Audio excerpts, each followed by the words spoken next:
बंदी छोड़ सतगुरु रामपाल जी परमेश्वर जी की जय हो।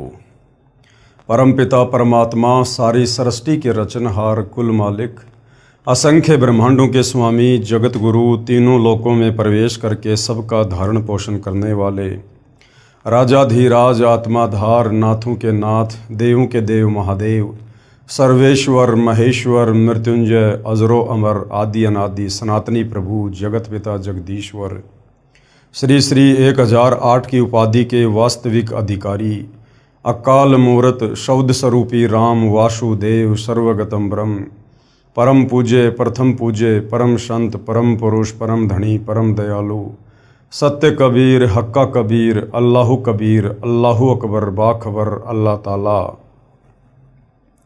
जगत के तारणहार जगत के मुक्तिदाता जगत के जगन्नाथ हारे के सहारे हिंदुओं के राम मुसलमानों के अल्लाह सिखों के वाहिगुरु ईसाइयों के मसीह दया के सागर दयानिधि करुणा के सागर करुणानिधि स्वयंभू परिभू संकट मोचन कष्ट हरण मंगल करण दुख भंजन अविगत कबीर निर्विषम निर्विकार परमात्मा अलय अलेख सतगुरु आदि अनादि सतगुरु असली मर्यादा पुरुषोत्तम असली राम असली कृष्ण असली घनश्याम असली मुरारी राजाओं के राजा महाराजाओं के महाराजा शहंशाहों के शहंशाह सम्राटों के सम्राट भगवानों के भगवान अल्लाहों के अल्लाह प्रभुओं के प्रभु मसीहाओं के मसीह सच्चे वाहिगुरु बाबाओं के बाबा पीरों के पीर सेठों के सेठ जगत सेठ सावड़सा सेठ सर्वगुण संपन्न अनंत कोटि कलाओं के स्वामी अनंत कोटि ब्रह्मांडों के नायक योगियों में महायोगी ध्यानियों में महाध्यानी सिद्धों में परम सिद्ध ज्ञानियों में तत्वज्ञानी ब्रह्म ज्ञानी महाज्ञानी परम ज्ञानी सर्वश्रेष्ठ ज्ञानी विज्ञानी युवा कबीर समर्थ कबीर असमवात अमित ओजा सच्चे रहनुमा करीम अल्लाह शुभान अल्लाह दुनिया के अंतिम पैगंबर 8 सितंबर 1951 से गांव धनाना जिला सोनीपत हरियाणा भारतवर्ष की पावन भूमि पे प्रकट रियल कल्कि भगवान श्री नारायण साकार हरि श्री बाबा साहेब नूर अनंत परमात्मा सच्चे दरवेश सच्चे बाखबर संत श्रोमणी सतगुरु रामपाल जी परमेश्वर जी के चरण कमल में आप और हम सभी भाई बहनों का अनंत कोटि दंडवत प्रणाम। सत्साई भाई और बहनों, बहुत बड़ी दया बहुत बड़ी मेहर पूज्य गुरुदेव भगवान की परमेश्वर रामपाल जी की, जिनके शुभ आशीर्वाद से विशेष आशीर्वाद से उन्हीं के सत्संगों का संग्रह पवित्र आध्यात्मिक पुस्तक ज्ञान गंगा जिसके ऊपर वीडियो बनाने की श्रृंखला जारी है और इसी श्रृंखला में आज हमारा ये 33वें नंबर का वीडियो है। भाई और बहनों, यदि आपने अभी तक इस पवित्र पुस्तक ज्ञान गंगा के ऊपर बन चुके वीडियो नहीं देखे हैं तो आप जिन्हें भूमिका से लेकर प्रत्येक वीडियो को अवश्य देखना चाहिए, तभी हम अध्यात्म को अच्छे से समझ पाएंगे जान पाएंगे और तत्वदर्शी संत को पहचान कर उनसे सत उपदेश लेकर अपनी आत्मा के कल्याण के मार्ग में आगे को बढ़ पाएंगे। क्योंकि इस पवित्र पुस्तक में सृष्टि रचना को विशेष तौर पर समझाया गया है। जब तक हम सृष्टि रचना को नहीं समझेंगे, सृष्टि रचना पर सर्वधर्मशास्त्रों से प्रमाण देखकर विश्वास नहीं करेंगे, तब तक हम भक्ति मार्ग पर कभी भी दृढ़ होकर आगे नहीं बढ़ सकते। क्योंकि सृष्टि रचना भक्ति मार्ग की चाबी है। साथ ही हमने अध्यात्म के विषय में इस पवित्र पुस्तक से और भी बहुत कुछ जाना है समझा है, क्योंकि ये पवित्र पुस्तक प्रत्येक धर्म के प्रत्येक धर्मशास्त्र के ज्ञान से प्रमाणित है। इस पवित्र पुस्तक में सुई की नोक रखने जितनी कमी निकालने में किसी धर्म का कोई भी धर्म गुरु सक्षम नहीं है। ये बात अलग है कि अपनी नादानी मंदबुद्धिता और तत्वज्ञानहीनता के चलते चाहे कोई पूरी पुस्तक को ही रिजेक्ट क्यों ना कर दे, लेकिन सत्य हमेशा सत्य ही रहेगा।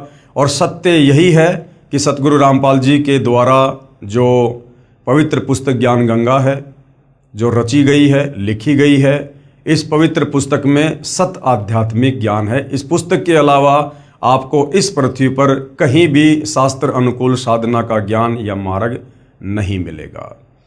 तो भाइयों और बहनों, पवित्र वेदों से पवित्र गीता जी से मुसलमान भाइयों की तौरात जबूर इंजिल कुरान शरीफ कुरान मजीद से, सिख भाइयों के गुरु ग्रंथ साहिब से और ईसाइयों की पवित्र बाइबल से सतगुरु रामपाल जी ने सृष्टि रचना को और आध्यात्मिक ज्ञान को प्रमाणित कर दिया है कि परमात्मा कौन है, कैसा है, कहाँ रहता है, कैसे दिखता है और वो परमात्मा कैसे मिलता है।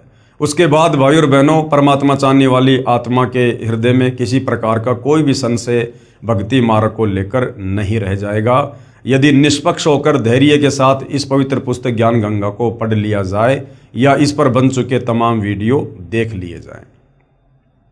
तो आज का हमारा जो टॉपिक है वो इन पुराणों को लेकर है कि इन पुराणों में वेदों के अनुसार, गीता जी के अनुसार क्या ज्ञान है और वो ज्ञान भक्ति मार्ग में हमारे कितना काम का है, उसके ऊपर आज हमारा विषय चल रहा है।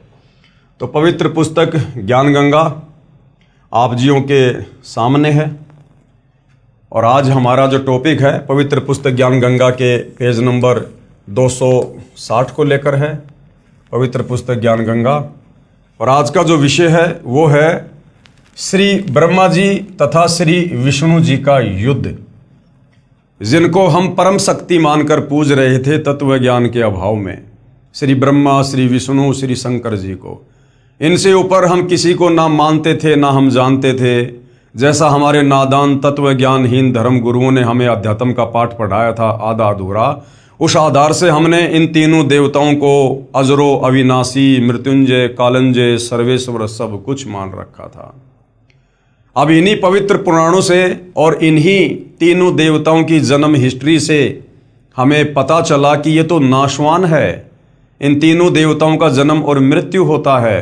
ये अजरो अविनाशी नहीं है, ये नित्य नहीं है। ये सारी सृष्टि के पालन पोषण करता, उत्पत्ति करता नहीं है। इनके ऊपर तो इनकी माता दुर्गा है, दुर्गा से ऊपर ब्रह्मा विष्णु महेश का पिता काल ब्रह्म है। और वास्तव में जिस परमेश्वर को मारने में कोई भी सक्षम नहीं है, जिसको पुरुषोत्तम की संज्ञा दी जाती है, वो तो कबीर देव है, कबीर परमेश्वर है, परम अक्षर ब्रह्म है। इसीलिए भाई और बहनों, गीता जी अध्याय 7 श्लोक नंबर 12 से 15 में गीता ज्ञानदाता काल ब्रह्म ये स्वयं इन तीनों देवताओं रजगुण ब्रह्मा, सतगुण विष्णु, तमगुण शंकर की भक्ति पूजा करने के लिए मना करता है, क्योंकि ये वास्तव में पूजा के योग्य नहीं हैं।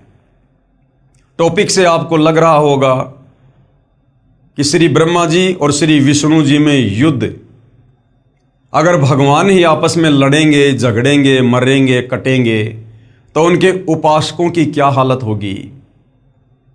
अगर ये भगवान खुद लड़ाई झगड़ा कर रहे हैं आपस में, तो सोचिए भाई और बहनों, इनकी पूजा करके हमें कैसे मुक्ति मिलेगी, हमारी आत्मा का कल्याण कैसे संभव है। तो जानते हैं श्री ब्रह्मा जी तथा श्री विष्णु जी का युद्ध किस बात को लेकर हुआ। श्री शिव पुराण विद्वेश्वर संहिता अध्याय 6, अनुवादक हैं दीनदयाल शर्मा, प्रकाशक है रामायण प्रेस मुंबई और पेज नंबर 67, तथा संपादक हैं पंडित राम लगन पांडे विशारद, और इसके प्रकाशक हैं सावित्री ठाकुर, और इसका जो प्रकाशन है वो है रथ यात्रा वाराणसी ब्रांच, नाटी इमली वाराणसी के विद्वेश्वर संहिता अध्याय 6 पेज नंबर 54, तथा टीकाकार डॉक्टर ब्रह्मानंद त्रिपाठी, साहित्य आयुर्वेद ज्योतिषाचार्य MA PhD DSCA, और प्रकाशक है चौखंबा संस्कृत प्रतिष्ठान 38 UA Jawahar Nagar bungalow road Delhi, Sanskrit सहित शिव पुराण के विद्वेश्वर संहिता अध्याय 6 पेज नंबर 45 पर। ये हिंदुओं का ये पवित्र, ये प्रमाणित शास्त्र है। किसी को भी किसी प्रकार का कोई संदेह इस पवित्र शास्त्र पर नहीं है। इसका पेज नंबर, अध्याय नंबर सब कुछ सतगुरु रामपाल जी ने बता दिया है। आप जी खरीद कर देख सकते हैं, जो का त्यों आपको लिखा हुआ मिलेगा। श्री ब्रह्मा जी कौन? श्री ब्रह्मा जी श्री विष्णु जी के पास आए, यानी श्री ब्रह्मा जी श्री विष्णु जी के पास आए। उस समय श्री विष्णु जी लक्ष्मी सहित शेष शैया पर सोए हुए थे, साथ में अनुचर भी बैठे थे। श्री ब्रह्मा जी ने श्री विष्णु जी से कहा, बेटा उठ, देख तेरा बाप आया है, मैं तेरा प्रभु यानी भगवान हूं। ब्रह्मा जी, विष्णु जी, शंकर जी ये तीनों सगे भाई हैं। दुर्गा इन तीनों की माता है और काल ब्रह्म इन तीनों का पिता है, परंतु इनको भी आपस में इस गूढ़ सच्चाई का नहीं पता कि वास्तव में हमारा पिता कौन है। अब ये तीनों देवता कितने सक्षम हैं, कितना इनमें बुद्धि विवेक है, ब्रह्मा जी श्री विष्णु जी के पास गए। विष्णु जी आराम कर रहे थे अपने नौकर और अपनी पत्नी के साथ। ब्रह्मा जी जाकर कहते हैं, बेटा उठ, मैं तेरा बाप आया हूं, मैं तेरा भगवान आया हूं। इस पर विष्णु जी ने कहा, आओ बैठो, मैं तुम्हारा पिता हूं। उधर से विष्णु जी कह रहे हैं कि आओ आओ ब्रह्मा जी बैठो, मैं तुम्हारा बाप हूं। दो भाई आपस में एक दूसरे का बाप कह रहे हैं, बच्चों वाली लड़ाई। विष्णु जी बोले, तेरा मुंह टेढ़ा क्यों हो गया? ब्रह्मा जी ने कहा, हे पुत्र, हे बेटा, अब तुझे अभिमान हो गया है। मैं तेरा संरक्षक ही नहीं परंतु समस्त जगत का पिता हूं। श्री विष्णु जी ने कहा, रे चोर, ब्रह्मा जी को कह रहे विष्णु जी कि रे चोर, तू अपना बड़प्पन क्या दिखाता है? सर्व जगत तो मुझ में निवास करता है, जबकि ना सर्व जगत ब्रह्मा में निवास करता और ना विष्णु में निवास करता। जब इनको अपने बाप का नहीं पता कि हमारा बाप कौन है, उसका नाम क्या है, इन्होंने आज तक अपने बाप की शक्ल तक नहीं देखी और ये अपने आप को जगत पिता जगदीश्वर कह रहे हैं। विष्णु जी बोले, तू मेरी नाभि कमल से उत्पन्न हुआ और मुझसे ही ऐसी बातें कर रहा है। इतना कहकर दोनों भगवान आपस में हथियारों से लड़ने लगे।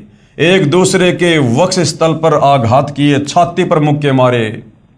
ये देखकर सदाशिव, अब ये सदाशिव कौन है? ये काल, इनका पिता, ये काल ब्रह्म, जिसने प्रतिज्ञा कर रखी है कि मैं अपने तीनों बेटों ब्रह्मा विष्णु महेश को भी दर्शन नहीं दूंगा।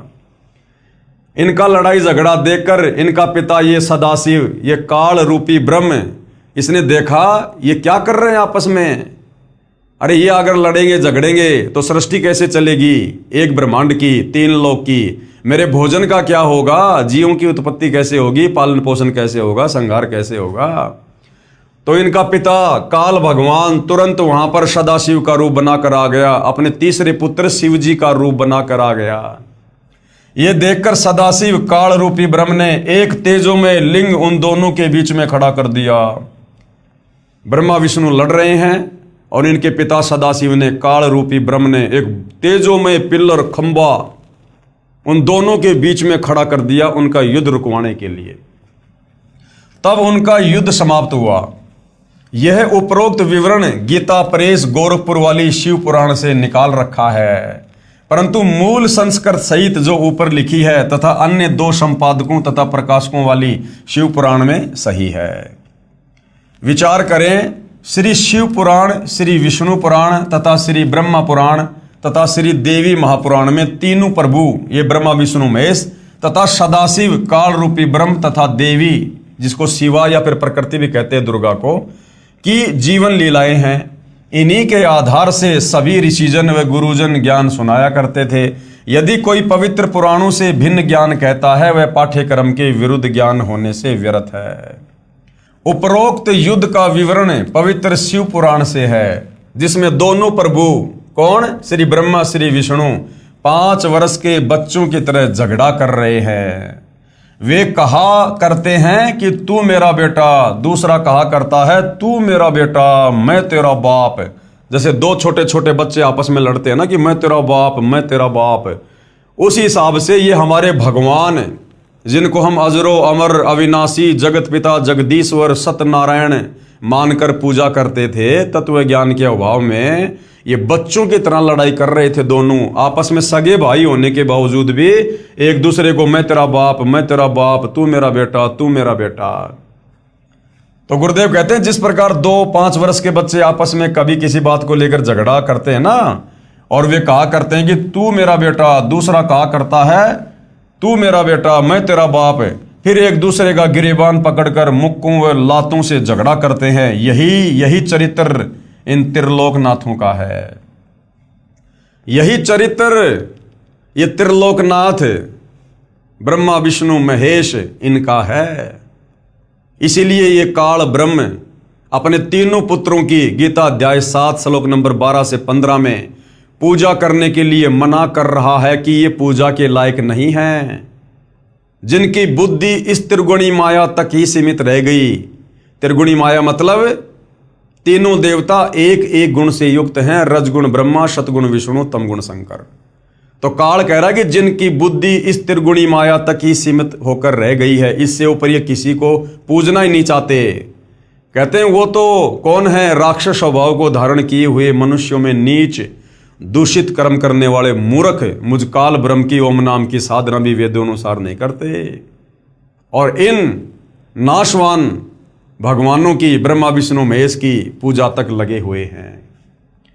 उपरोक्त तीनों पुराणों, श्री ब्रह्मा पुराण, श्री विष्णु पुराण तथा श्री शिव पुराण का प्रारंभ तो काल रूपी ब्रह्म अर्थात ज्योति निरंजन से ही होता है।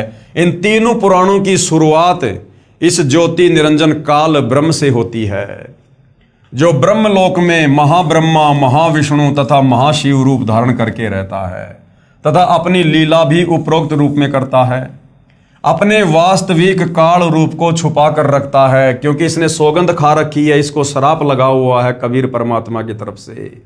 ये जब आप सृष्टि रचना को पढ़ोगे, समझोगे, तब पता चलेगा, तब ये ग्रंथ समझ में आएंगे कि ये काल अपने तीनों बेटे ब्रह्मा विष्णु महेश को दर्शन क्यों नहीं देता, इसका नाम काल क्यों पड़ा, ये अपने वास्तविक रूप में दर्शन क्यों नहीं देता किसी को। क्योंकि कबीर परमेश्वर ने, इसने जो गलती सतलोक में की थी, उसकी एवज में इसे प्रतिदिन 1 लाख मानव शरीरधारी आत्माओं के सूक्ष्म शरीर से निकली वासना, गंध, मैल उसे तपतशिला पर भून भून कर खाने का श्राप लगा हुआ है। अगर ये अपने ओरिजिनल काल रूप में दर्शन दे दे ब्रह्मा विष्णु महेश को, तो ब्रह्मा विष्णु महेश को हकीकत का पता चल जाएगा, और ये कभी भी अपने पिता के लिए इस प्रकार का दुष्कर्म नहीं करेंगे, जीवों की उत्पत्ति, पालन पोषण और संहार। अपने वास्तविक काल रूप को छुपा कर रखता है तथा बाद में विवरण रजगुण ब्रह्मा जी, सतगुण विष्णु जी तथा तमगुण शिव जी की लीलाओं का है। उपरोक्त ज्ञान के आधार से पवित्र पुराणों को समझना अति आसान हो जाएगा। अब श्री विष्णु पुराण के विषय में संक्षेप में पूज्य गुरुदेव भगवान हमें बता रहे हैं। श्री विष्णु पुराण कहाँ से प्रकाशित है? इसके अनुवादक है श्री मुनीलाल गुप्त, प्रकाशक है गोविंद भवन कार्यालय, गीता प्रेस गोरखपुर। श्री विष्णु पुराण का ज्ञान श्री पाराशर ऋषि ने अपने शिष्य श्री मैत्रेय ऋषि जी को कहा है। श्री पाराशर ऋषि जी ने शादी होते ही गृह त्याग कर वन में साधना करने का दृढ़ संकल्प किया। ये पाराशर ऋषि कौन है? ये वेद व्यास जी के पिता हैं, जिस वेद व्यास जी ने चारों वेद, गीता जी, श्रीमद् भागवत, सुधा सागर, 18 पुराण इनका लेखन कार्य किया, उस वेद व्यास का महर्षि पाराशर ऋषि जो है वो पिता है। श्री पाराशर ऋषि जी ने शादी होते ही घर त्याग कर वन में साधना करने का दृढ़ संकल्प किया। उसकी धर्म पत्नी ने कहा, अभी तो शादी हुई है, अभी आप घर त्याग कर जा रहे हो, संतान उत्पत्ति करके फिर साधना के लिए जाना। तब श्री पाराशर ऋषि ने कहा कि साधना करने के पश्चात संतान उत्पन्न करने से नेक संस्कार की संतान उत्पन्न होगी। मैं कुछ समय उपरांत आपके लिए अपनी शक्ति यानी वीर्य किसी पक्षी के द्वारा भेज दूंगा। अब देखना भाई और बहनों, ये पवित्र पुराण हमें क्या निष्कर्ष देंगे, जिनको हम बड़े बड़े ऋषि, महात्मा, संत, मुनि जानकर फिदा हो जाया करते थे कि बस इन्होंने तो भगवान पा लिया। इनका अपने ऊपर भी कंट्रोल नहीं था, अपने तीनों गुणों पर इन ऋषियों का कंट्रोल नहीं था। अब वेद व्यास का पिता पाराशर ऋषि, श्री विष्णु पुराण का लेखक, विष्णु पुराण का ज्ञान बोलने वाला, आप देखिए किस प्रकार से काल इसको ठगेगा। अपनी ही बेटी के साथ में ये पाराशर ऋषि दुष्कर्म करेगा, शारीरिक संबंध बनाएगा, और उसी से वेद व्यास ऋषि की फिर उत्पत्ति होगी। देखिएगा, मैं कुछ समय उपरांत आपके लिए अपनी शक्ति किसी पक्षी के द्वारा भेज दूंगा, आप उसे ग्रहण कर लेना। यह कहकर घर त्याग कर वानप्रस्थ हो गया। 1 वर्ष साधना के उपरांत अपना वीर्य निकालकर एक वृक्ष के पत्तर में बंद करके अपनी मंत्र शक्ति से शुक्राणु रक्षा करके और एक कौवे से कहा कि ये पत्थर मेरी पत्नी को देकर आओ। भाई और बहनों, कोई बड़ी बात नहीं, ये आध्यात्मिक शक्तियां होती हैं, इनसे बहुत कुछ हो जाता है, सब कुछ हो जाता है। अब वर्तमान में भक्ति रही नहीं, जिस कारण से इस कलयुग में लोगों ने विज्ञान का सहारा लेना पड़ रहा है। ये सारे के सारे कार्य, पहले आकाश में उड़ जाना और ये अस्त्र शस्त्र फेंक कर आकाश में इस प्रकार से लड़ाई करना, युद्ध करना, मंत्र शक्ति से हाथ में अस्त्र और शस्त्र आ जाना, ये सब पहले आध्यात्मिक शक्तियों से हुआ करते थे। अब वर्तमान में भक्ति किसी के पास रही नहीं, जिस कारण से अब विज्ञान ने अपना रूप ले लिया। कौवा उसे लेकर दरिया के ऊपर से उड़ा जा रहा था। उसकी चोंच से वह पत्थर दरिया में गिर गया। उसे एक मछली ने खा लिया। कुछ महीनों उपरांत उस मछली को एक मल्हा ने पकड़कर काटा। उसमें से एक लड़की निकली। मल्हा ने लड़की का नाम सत्यवती रखा। वही लड़की मछली के उदर से उत्पन्न होने के कारण मछोदरी नाम से भी जानी जाती थी। नाविक ने सत्यवती को अपनी पुत्री रूप में पाला। अब बहुत सारे भाई बहन जो आध्यात्मिक शक्ति से अपरिचित हैं, धर्मशास्त्रों से अपरिचित हैं, नास्तिकता की ओर जा रहे हैं, विज्ञान को अपना सब कुछ मान रहे हैं, वो इस प्रकार की बातें सुनेंगे तो हंसेंगे कि मछली के पेट से और लड़की कैसे उत्पन्न हो सकती है, ये तो विज्ञान के अनुसार हो ही नहीं सकता। अरे विज्ञान है क्या मेरे भाई? विज्ञान इस परमेश्वर की आध्यात्मिक शक्ति के आगे चरणों की धूल के बराबर भी नहीं है। इस आध्यात्मिक शक्ति से कुछ भी हो सकता है। बिना मछली के भी बच्चा उत्पन्न हो सकता है। महर्षि वाल्मीकि ने जब सीता को श्री रामचंद्र जी ने जंगल में निकाल दिया था, एक घास का एक तिनका लेकर अपनी वचन शक्ति से और एक लड़का उत्पन्न कर दिया था, जिसका नाम रखा था कुश। कुश का मतलब होता है घास का तिनका। भाई कुछ भी हो सकता है। एक रक्त बीज नाम का राक्षस था। उसके शरीर से जब रक्त नीचे गिरता था, हर ड्रॉप में एक राक्षस उत्पन्न हो जाया करता था। तो भाइयों और बहनों, ये आध्यात्मिक शक्तियां हैं। आप और हम भक्ति मार्ग से बहुत दूर चले गए थे। अब धीरे धीरे सतगुरु रामपाल जी के आशीर्वाद से हम वापस अध्यात्म की ओर लौट रहे हैं। तब हमें विश्वास होगा कि अध्यात्म में परमेश्वर के आशीर्वाद से, उनकी शक्ति से कुछ भी हो सकता है। नाविक ने सत्यवती को अपनी पुत्री रूप में पाला। उस कौवे ने वापस जाकर श्री पाराशर जी को सर्व वृतांत बताया। पाराशर ऋषि ने जो अपनी बीज शक्ति, अपना वीर्य उस पेड़ के पत्ते में बांधकर अपनी वचन शक्ति से मंत्रित करके और उस कौवे को दे दिया था। कौवा लेकर उसकी पत्नी के पास जा रहा था। रास्ते में किसी दूसरे कौवे ने सोचा कि ये मांस का टुकड़ा लेकर जा रहा है। छीना झपटी में वो जो पत्ता था वो उस कौवे के मुख से गिर गया, उसमें तालाब में, दरिया में, और एक मछली ने उसको निगल लिया।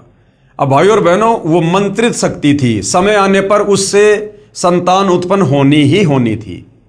वो मछली ने निगल लिया। समय आने पर मछली के पेट से वो लड़की बनकर उत्पन्न हो गई, क्योंकि वो जो नाविक था उसने उस मछली को पकड़ा, धीरे धीरे उसको काटा तो उसमें से वो लड़की निकली। मछली के उदर से उत्पन्न होने के कारण मछोदरी नाम पड़ा। आगे चलकर उसका नाम रखा सत्यवती। तो भाइयों और बहनों, उस कौवे ने वापस जाकर पाराशर ऋषि को सारी बात बता दी थी कि ऐसे ऐसे वो जो बीज शक्ति थी वो तालाब में गिर गई और एक मछली ने उसको निगल लिया। अब देखना भाइयों और बहनों, पता होने के बावजूद भी अब वो पाराशर ऋषि, जिसको हम बहुत बड़ा संत कहते हैं, संत समझ जा करते थे, और जंगल में चला गया था शादी होते साधना करने के लिए। उसको सब कुछ पता होते हुए भी उसने अपनी ही बेटी के साथ में शारीरिक संबंध बनाए। कौवे ने वापस जाकर श्री पाराशर जी को सब बात बताई।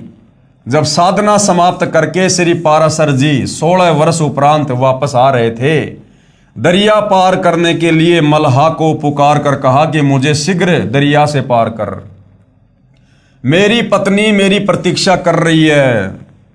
विषय वासना में डूबा जा रहा था, विषय वासना सता रही थी, जल्द से जल्द मैं अपनी पत्नी के पास जाऊं।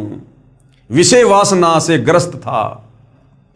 उस समय मल्हा खाना खा रहा था। कौन मल्हा? वही मल्हा जिसने 16 साल पहले मछली का पेट काट के और वो लड़की पाली और पोसी, जो पाराशर ऋषि की बेटी थी।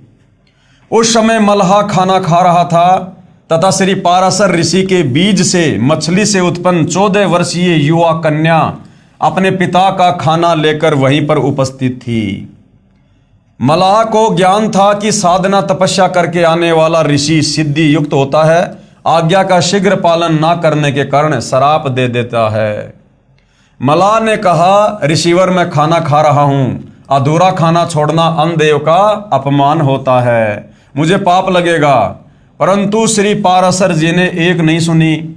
ऋषि को अति शीघ्र उतावला जानकर मल्लाह ने अपनी युवा पुत्री से ऋषि जी को पार छोड़ने को कहा। अब ये काहे के संत भाई और बहनों, काहे के ऋषि है, इनके अंदर जरा सा भी धैर्य नहीं, जरा सा भी धैर्य है। वो कह रहा कि ऋषि जी मैं भोजन कर रहा हूं, 5-10 मिनट लगेंगे, बीच में उठूंगा, अन्नदेव का अपमान होगा। नहीं नहीं नहीं नहीं, मेरी पत्नी मेरा इंतजार कर रही है, मुझे इसी समय छोड़ के आओ। तो मल्लाह ने क्या किया, वो जो लड़की थी जो मछली के पेट से बाहर आई थी, मछोदरी, वो उस समय उसका खाना लेके आई हुई थी। तो ऋषि को दरिया से पार करने के लिए मल्लाह ने कहा कि बेटी मैं खाना खा रहा हूं, तब तक तू ऋषि जी को और दरिया पार करवा के आ जा। अब वो ऋषि पाराशर की ही बेटी और अपने पिता को नाव में बैठाकर दरिया से पार करवाने जा रही है। पिताजी का आदेश प्राप्त कर पुत्री नौका में ऋषि पाराशर जी को लेकर चल पड़ी। अब दरिया के बीच में जाने के बाद ऋषि पाराशर जी ने अपने ही बीज शक्ति से मछली से उत्पन्न लड़की अर्थात अपनी ही पुत्री से दुष्कर्म करने की इच्छा व्यक्त की। लड़की भी अपने पालक पिता मल्लाह से ऋषियों के क्रोध से दिए श्राप से हुए दुखी व्यक्तियों की कथाएं सुना करती थी। श्राप के डर से कांपती हुई कन्या ने कहा, ऋषि जी आप ब्राह्मण हो, मैं एक शूद्र की पुत्री हूं। यानी अपनी जान बचाने के लिए, बेचारी अपनी इज्जत बचाने के लिए इस प्रकार की बात वो कहने लगी। ऋषि पाराशर जी ने कहा, कोई चिंता नहीं। कहा कि कोई बात नहीं, वैसे तो ये बड़ी छुआछात किया करते थे, और जब बात आ गई विषय वासनाओं को लेकर तो कह रहा कि कोई बात नहीं, हम नहीं मानते छुआछात, कोई कोई कोई शूद्रवादर नहीं होता है। ऋषि पाराशर जी ने कहा कि कोई चिंता नहीं। लड़की ने अपनी इज्जत रक्षा के लिए फिर बहाना किया कि हे ऋषिवर, मेरे शरीर से मछली की दुर्गंध निकल रही है। ऋषि पाराशर जी ने अपनी सिद्धि शक्ति से दुर्गंध समाप्त कर दी। जो डले ढोके आया था, तपस्या करके आया था, वो बर्बाद करनी शुरू कर दी। फिर लड़के ने कहा, दोनों के नौरों पर व्यक्ति देख रहे हैं। ऋषि पाराशर जी ने गंगा दरिया का जल हाथ में उठाकर आकाश में फेंका तथा अपनी सिद्धि शक्ति से धुंध उत्पन्न कर दी। यानी वो कुकर्म उसने पाराशर ने करना ही करना था, जिनको हम ऋषि समझा करते थे भाई और बहनों। रे से ऋषि पढ़ा करते थे, एक साधु का चित्र आया करता था। ये थे इनके कर्म, ये था इनका ज्ञान। इसलिए गीता अध्याय 4 श्लोक नंबर 34 में यह काल कह रहा है कि जब तक वो तत्वदर्शी संत नहीं मिलेगा, तुम्हारी नैया कभी भवसागर से पार नहीं होगी। तुम कभी भी तीनों गुणों से ऊपर होकर भक्ति नहीं कर सकते। जब तक तीनों गुणों के अंडर में रहेंगे, ब्रह्मा विष्णु महेश के रजोगुण सतोगुण तमोगुण के अंडर में, हम कभी भी भक्ति नहीं कर सकते, मुक्ति प्राप्त नहीं कर सकते। तो ये जितने बड़े बड़े ऋषि महात्मा संत साधु योगी थे, ये सब ब्रह्मा विष्णु महेश के तीनों गुणों से प्रभावित थे। अपना मनोरथ पूरा किया, यानी अंत में पाराशर ऋषि ने अपना मुंह काला किया। लड़की ने अपने पालक पिता को अपनी पालक माता के माध्यम से सर्व घटना से अवगत करा दिया तथा बताया कि ऋषि ने अपना नाम पाराशर बताया तथा ऋषि वशिष्ठ जी का पोता बताया था। समय आने पर कंवारी के गर्भ से श्री व्यास ऋषि उत्पन्न हुआ और समय आने पर उस मछोदरी से, सत्यवती से और वेदव्यास ऋषि की उत्पत्ति हुई। और अपनी ही बेटी से पाराशर ऋषि ने शारीरिक संबंध बनाकर अपने बेटे की उत्पत्ति की। तो भाई और बहनों, ये है इनका कैरेक्टर, ये है इनका चरित्र। इसलिए काल कहता है कि ये तीनों गुणों के जो उपासक है ना, ब्रह्मा विष्णु महेश के, ये राक्षस स्वभाव को धारण किए हुए मनुष्यों में नीच। अब बताओ काहे का ऋषि है? कोई नीच मनुष्य इस प्रकार का कार्य करता है, जबकि वो शादीशुदा था। अपनी पत्नी को तो कह के आया था कि मैं पहले तपस्या करूंगा फिर संतान उत्पन्न करूंगा, और यहां रास्ते में कितना बड़ा कांड कर दिया अपनी बेटी के साथ में। और जिनको हम ऋषि संत महात्मा मान के जिनकी महिमा गाया करते थे, ये तो आम व्यक्ति से भी गिरे हुए चरित्र के व्यक्ति थे।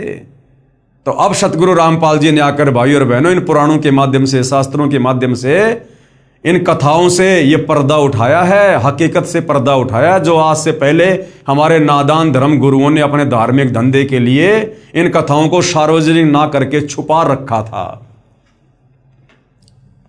उसी श्री पाराशर जी के द्वारा श्री विष्णु पुराण की रचना हुई।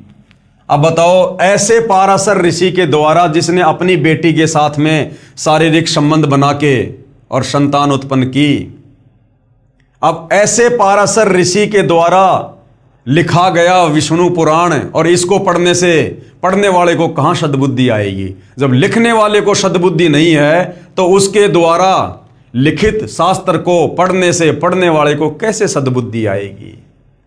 श्री पाराशर जी ने बताया कि हे मैत्रेय, जो ज्ञान मैं तुझे सुनाने जा रहा हूं, यही प्रसंग दक्ष आदि मुनियों ने नर्मदा तट पर राजा पृथकुश को सुनाया था। राजा पृथकुश ने सारस्वत से और सारस्वत ने मुझसे कहा था। श्री पाराशर जी ने श्री विष्णु पुराण के प्रथम अध्याय श्लोक संख्या 31 पेज नंबर 3 में कहा है कि यह जगत विष्णु से उत्पन्न हुआ है। हो गया इसका ज्ञान? कह रहा कि यह जगत विष्णु से उत्पन्न हुआ है। विष्णु का उपासक था, इसलिए विष्णु को महिमा दे रहा है। विष्णु को खुद नहीं पता कि मेरे को शेषनाग की सैया पर किसने लेटा रखा था। उन्हीं में स्थित है, वे ही इसकी स्थिति और लय के करता हैं। अध्याय 2 श्लोक 15-16 पेज नंबर 4 में कहा कि हे द्विज, परब्रह्म का प्रथम रूप पुरुष अर्थात भगवान जैसा लगता है। परब्रह्म का नहीं, ब्रह्म का। इन्हें कुछ नहीं पता भाई और बहनों, शास्त्रों के बारे में इन ऋषियों को कुछ नहीं पता। ब्रह्म को ये परब्रह्म कह रहे हैं। ब्रह्म यानी काल का प्रथम रूप तो भगवान जैसा लगता है, परंतु व्यक्त महाविष्णु रूप में प्रकट होना तथा अव्यक्त अदृश्य रूप में वास्तविक काल रूप में 21वें ब्रह्मांड में रहना उसके अन्य रूप हैं तथा काल उसका परम रूप है। भगवान विष्णु जो काल रूप में तथा व्यक्त और अव्यक्त रूप से स्थिर होते हैं, ये उनकी बालवत लीला है। कोई लीला वाला नहीं है। परमात्मा का श्राप लगा हुआ है, अपना कर्म भोग रहा है। पाराशर ऋषि उसको लीला बता रहा है। अध्याय 2 श्लोक 27 पेज नंबर 5 में कहा कि हे मैत्रेय, प्रलय काल में प्रधान अर्थात प्रकृति के साम्य अवस्था में स्थित हो जाने पर, अर्थात पुरुष के प्रकृति से अलग स्थित हो जाने पर विष्णु भगवान का काल रूप प्रवृत्त होता है। अध्याय 2 श्लोक 28 से 30 पेज नंबर 5 पर क्या लिखा है? तदंतर यानी उसके बाद सर्ग काल उपस्थित होने पर उन परब्रह्म नहीं ब्रह्म, उस ब्रह्म यानी काल रूपी परमात्मा विश्व रूप सर्वव्यापी सर्वभूतेश्वर सर्वात्मा परमेश्वर ने अपनी इच्छा से विकारी प्रधान और अविकारी पुरुष में प्रविष्ट होकर उनको शोभित किया। जिस प्रकार क्रियाशील न होने पर भी गंध अपनी सनिधि मात्र से ही प्रधान व पुरुष को प्रेरित करते हैं। विशेष श्लोक संख्या 28 से 30 में स्पष्ट किया है कि प्रकृति यानी दुर्गा तथा पुरुष यानी काल प्रभु से अन्य कोई और परमेश्वर है जो इन दोनों को पुनः सृष्टि रचना के लिए प्रेरित करता है। अध्याय 2 पेज नंबर 8 पर श्लोक 66 में लिखा है, वही प्रभु विष्णु सृष्टा ब्रह्मा होकर अपनी ही सृष्टि करते हैं। श्लोक संख्या 17 में लिखा है, भगवान विष्णु ही ब्रह्मा आदि अवस्थाओं द्वारा रचने वाले हैं। वे ही रचे जाते हैं और स्वयं भी संगत अर्थात मरते हैं। अध्याय 4 श्लोक 4 पेज 11 पर लिखा है कि कोई अन्य परमेश्वर है जो ब्रह्मा शिव आदि ईश्वरों के भी ईश्वर हैं। अध्याय 4 श्लोक 14 15 27 22 पेज नंबर 11 12 पर लिखा है, पृथ्वी बोली, हे काल स्वरूप आपको नमस्कार हो। हे प्रभु, आप ही जगत की सृष्टि आदि के लिए ब्रह्मा विष्णु और रुद्र रूप धारण करने वाले हैं। आपका जो रूप अवतार रूप में प्रकट होता है उसी की देवगण पूजा करते हैं। आप ही ओंकार हैं। अध्याय 4 श्लोक 50 पेज नंबर 14 पर लिखा है, फिर उन भगवान हरि ने रजोगुण युक्त होकर चतुर्मुखधारी ब्रह्मा रूप धारण कर सृष्टि की रचना की। उपरोक्त विवरण से सिद्ध हुआ कि ऋषि पाराशर जी ने सुना सुनाया ज्ञान अर्थात लोक वेद के आधार पर श्री विष्णु पुराण की रचना की है, क्योंकि वास्तविक ज्ञान पूर्ण परमात्मा ने प्रथम सतयुग में स्वयं प्रकट होकर श्री ब्रह्मा जी को दिया था। श्री ब्रह्मा जी ने कुछ ज्ञान तथा कुछ स्वयं निर्मित काल्पनिक ज्ञान अपने वंशजों को बताया। एक दूसरे से सुनते सुनाते ही लोकवेद श्री पाराशर जी को प्राप्त हुआ। श्री पाराशर जी ने विष्णु को काल भी कहा है तथा परब्रह्म भी कहा है। उपरोक्त विवरण से यह भी सिद्ध हुआ कि विष्णु अर्थात ब्रह्म स्वरूप काल अपनी उत्पत्ति ब्रह्मा विष्णु तथा शिव रूप से करके सृष्टि उत्पन्न करते हैं। ब्रह्म यानी काल ही ब्रह्मलोक में 3 रूप में प्रकट होकर लीला करके छल करता है, वहां स्वयं भी मरता है। विशेष जानकारी के लिए कृपया पढ़ें प्रलय की जानकारी पुस्तक गहरी नजर गीता में अध्याय 8 श्लोक 17 की व्याख्या में। उसी ब्रह्मलोक में 3 स्थान बनाए हैं। इस काल ने ब्रह्मलोक में 3 गुप्त स्थान बनाए हैं जहां पर यह दुर्गा के सहयोग से तीनों पुत्रों की उत्पत्ति करता है। एक रजोगुण प्रधान, उसमें यही काल रूपी ब्रह्म अपना ब्रह्मा रूप धारण करके रहता है तथा अपनी पत्नी दुर्गा को साथ रखकर एक रजोगुण प्रधान पुत्र उत्पन्न करता है, उसका नाम ब्रह्मा रखता है। उसी से एक ब्रह्मांड में उत्पत्ति करवाता है। इसी प्रकार उसी ब्रह्मलोक में एक सतगुण प्रधान स्थान बना रखा है, स्वयं अपना विष्णु रूप धारण करके रहता है तथा अपनी पत्नी दुर्गा यानी प्रकृति को पत्नी रूप में रखकर एक सतगुण युक्त पुत्र उत्पन्न करता है, उसका नाम विष्णु रखता है। उस पुत्र से एक ब्रह्मांड में 3 लोकों पृथ्वी पाताल स्वर्ग में स्थिति बनाए रखने का कार्य करवाता है। इसका प्रमाण शिव पुराण गीता प्रेस गोरखपुर से प्रकाशित अनुवाद हनुमान प्रसाद पोदार चिमनलाल गोस्वामी रुद्र संहिता अध्याय 6 और 7 पेज नंबर 102 और 103 पर आपको मिल जाएगा। ब्रह्मलोक में ही एक तीसरा स्थान तमगुण प्रधान रचकर उसमें स्वयं शिव रूप धारण करके रहता है तथा अपनी पत्नी दुर्गा यानी प्रकृति को साथ रखकर पति पत्नी के व्यवहार से उसी तरह तीसरा बेटा तमोगुण युक्त उत्पन्न करता है, उसका नाम शंकर यानी शिव रखता है। इस पुत्र से 3 लोक के प्राणियों का संहार करवाता है। यानी घटिया कर्म में इस काल ने अपने तीनों बेटे ब्रह्मा विष्णु महेश को लगा रखा है। एक से उत्पत्ति करवाता है, दूसरे से स्थिति को कायम रखता है और तीसरे शंकर से संहार करवाता है। इसलिए ये काल अपने वास्तविक रूप में अपने तीनों बेटों को दर्शन नहीं देता। अगर इनको हकीकत का पता चल जाए कि हमारे बाप को रोजाना इस प्रकार से 1 लाख आत्मा खाने का श्राप लगा हुआ है और इसने हमारे माध्यम से यहाँ पर ये सृष्टि अपनी चला रखी है, तो ये कभी भी अपने बाप के दुष्कर्म में सहयोग नहीं देंगे। विष्णु पुराण में अध्याय 4 तक जो ज्ञान है वह काल रूप ब्रह्म अर्थात ज्योति निरंजन का है।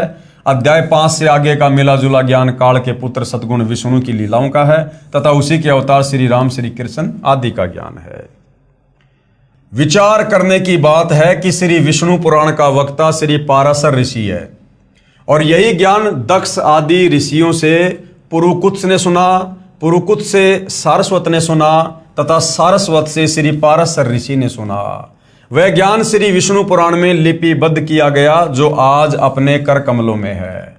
इसमें केवल एक ब्रह्मांड का ज्ञान भी अधूरा है। श्री देवी पुराण, श्री शिव पुराण आदि पुराणों का ज्ञान भी ब्रह्मा जी का दिया हुआ है। श्री पाराशर वाला ज्ञान श्री ब्रह्मा जी द्वारा दिए ज्ञान के समान नहीं हो सकता। इसलिए श्री विष्णु पुराण को समझने के लिए देवी पुराण तथा श्री शिव पुराण का सहयोग लिया जाएगा, क्योंकि यह ज्ञान दक्ष आदि ऋषियों के पिता श्री ब्रह्मा जी का दिया हुआ है। श्री देवी पुराण तथा श्री शिव पुराण को समझने के लिए श्रीमद् भगवद गीता तथा 4 वेदों का सहयोग लिया जाएगा, क्योंकि ये ज्ञान स्वयं भगवान काल रूपी ब्रह्म द्वारा दिया गया है, जो ब्रह्मा विष्णु तथा शिव जी का उत्पत्ति करता अर्थात पिता है। पवित्र वेदों तथा पवित्र श्रीमद् भगवद गीता जी के ज्ञान को समझने के लिए सवसम वेद अर्थात सूक्ष्म वेद का सहयोग लेना होगा। सूक्ष्म वेद है 5वां वेद, आदरणीय गरीबदास जी का सदग्रंथ साहिब और कबीर सागर, जो काल रूपी ब्रह्म के उत्पत्ति करता अर्थात पिता परम अक्षर ब्रह्म अर्थात कबीर देव का दिया हुआ है, जो कबीर गिरबी अर्थात कबीर वाणी द्वारा स्वयं सत्य पुरुष ने प्रकट होकर बोला था। ऋग्वेद मंडल 9 सूक्त 96 मंत्र 16 से 20 तक इसका प्रमाण है। आगे श्री ब्रह्मा पुराण। अब श्री ब्रह्मा पुराण के विषय में पूज्य गुरुदेव भगवान क्या समझा रहे हैं। इस पुराण के वक्ता श्री लोम हर्षण ऋषि जी हैं, जो श्री व्यास ऋषि जी के शिष्य हुए हैं, जिन्हें सूत जी भी कहा जाता है। श्री लोम हर्षण जी अर्थात सूत जी ने बताया कि ये ज्ञान पहले श्री ब्रह्मा जी ने दक्ष आदि श्रेष्ठ मुनियों को सुनाया था, वही मैं सुनाता हूं। इस पुराण के सृष्टि के वर्णन नामक अध्याय में पेज नंबर 227 से 279 तक कहा है कि श्री विष्णु जी सर्व विश्व के आधार हैं, जो ब्रह्मा विष्णु तथा शिव रूप से जगत की उत्पत्ति तथा पालन तथा संहार करते हैं। उस भगवान विष्णु को मेरा नमस्कार। और शुरुआत में इतना बड़ा झूठ बोल रखा है, श्री विष्णु जी को सारी सृष्टि का जगत पिता और पालक बता दिया गया है।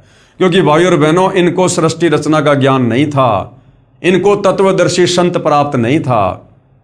इसलिए सतगुरु रामपाल जी बार बार कहते हैं कि भाई जब तक आप सृष्टि रचना को नहीं समझोगे, आप किसी भी शास्त्र को नहीं समझ पाओगे। जो नित्य सदसत स्वरूप तथा कारणभूत अव्यक्त प्रकृति है, उसी को प्रधान कहते हैं। उसी से पुरुष ने इस विश्व का निर्माण किया। कौन पुरुष ने? काल पुरुष ने, दुर्गा यानी प्रकृति के साथ मिलकर। अमित तेजस्वी ब्रह्मा जी को ही पुरुष समझो। अब यहां पर ये ब्रह्मा जी को कह रहे हैं कि भाई यही परमात्मा, यही भगवान है। वे समस्त प्राणियों की सृष्टि करने वाले तथा भगवान नारायण के आश्रित हैं। स्वयंभू भगवान नारायण ने, अब बताओ, विष्णु जी को तो स्वयंभू कह रहे हैं, जबकि काल और दुर्गा ने पति पत्नी व्यवहार करके इसकी उत्पत्ति की है। लेकिन सूत जी यहां पर अपनी अज्ञानता के चलते, सृष्टि रचना का ज्ञान ना होने के चलते क्या कह रहे हैं? स्वयंभू यानी स्वयं प्रकट होने वाले भगवान नारायण ने जल की सृष्टि की। नारायण से उत्पन्न होने के कारण जल को नार कहा जाने लगा, जबकि वास्तव में वेदों में नारायण कबीर परमात्मा जी को कहा गया है। क्योंकि कबीर परमेश्वर चारों युगों में सतलोक से चलकर शिशु रूप में किसी तालाब पर यानी जल पर कमल के विकसित फूल पर प्रकट होते हैं, जिस कारण परमेश्वर को नार प्लस आयन यानी जल पर प्रकट होकर आने वाले परमेश्वर को नारायण कहते हैं। तो असल में नारायण कौन है? कबीर परमात्मा। भगवान ने सर्वप्रथम जल पर विश्राम किया, इसलिए भगवान को नारायण कहा जाता है। भगवान ने जल में अपनी शक्ति छोड़ी, उससे एक सुवर्ण में अंड प्रकट हुआ, उसी में स्वयंभू ब्रह्मा जी की उत्पत्ति हुई। अब ये क्या है कि खिचड़ी ज्ञान बना दिया भाई और बहनों। ये ब्रह्मा जी ने क्या किया कि कुछ तो वेदों का ज्ञान और कुछ काल प्रेरणा खिचड़ी ज्ञान बना दिया। और क्या सुना रहे हैं? भगवान ने सर्वप्रथम जल पर विश्राम किया, इसलिए भगवान को नारायण कहा जाता है। फिर क्या कह रहे हैं? भगवान ने जल में अपनी शक्ति छोड़ी, उससे एक सुवर्ण में अंडा प्रकट हुआ।